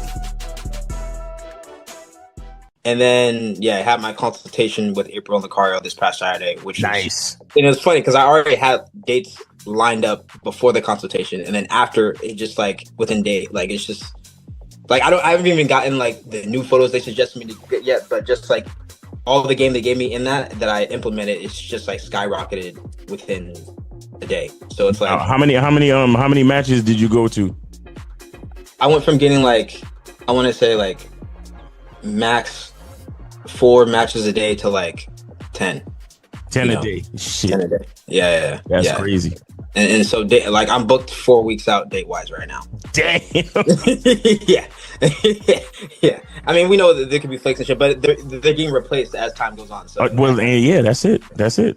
Yeah. So, yeah, everyone needs to get that shit. I'm trying to tell y'all, man. Like don't. It's like a mini coaching session. I'm trying to, bro. It was so April, bro. Like that is the most gamed up chick alive. You know what I'm saying? Like it's crazy. Like I'm like, how do you know me this well? Like it's just wild, man. So yeah, shout out to them, man. Yo, shout out to April and Locario, man. Facts, man. Step up your game and go to shoplocario.com. That is the place where you can get my books, audio, and video programs in one place. All you got to do is type in shoplocario.com and step up your game today. Game Kings 2, The Definition of Man, is out right now. Click the link below or go straight to masculineidentity.com to get your copy today. Click the links below to get private one-on-one coaching sessions with Mr. Locario or Miles Cunningham to step up your game. These coaching sessions are designed to help you with your specific needs in the dating game. So make sure you click the links below right now so that you can step up your game today.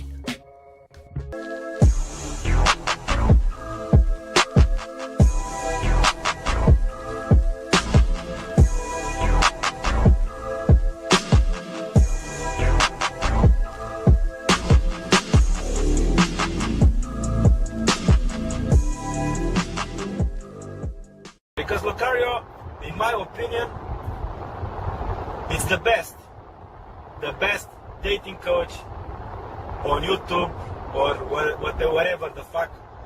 Everything he says, ambulance. Everything he says, I have nothing against him. I have no contradiction.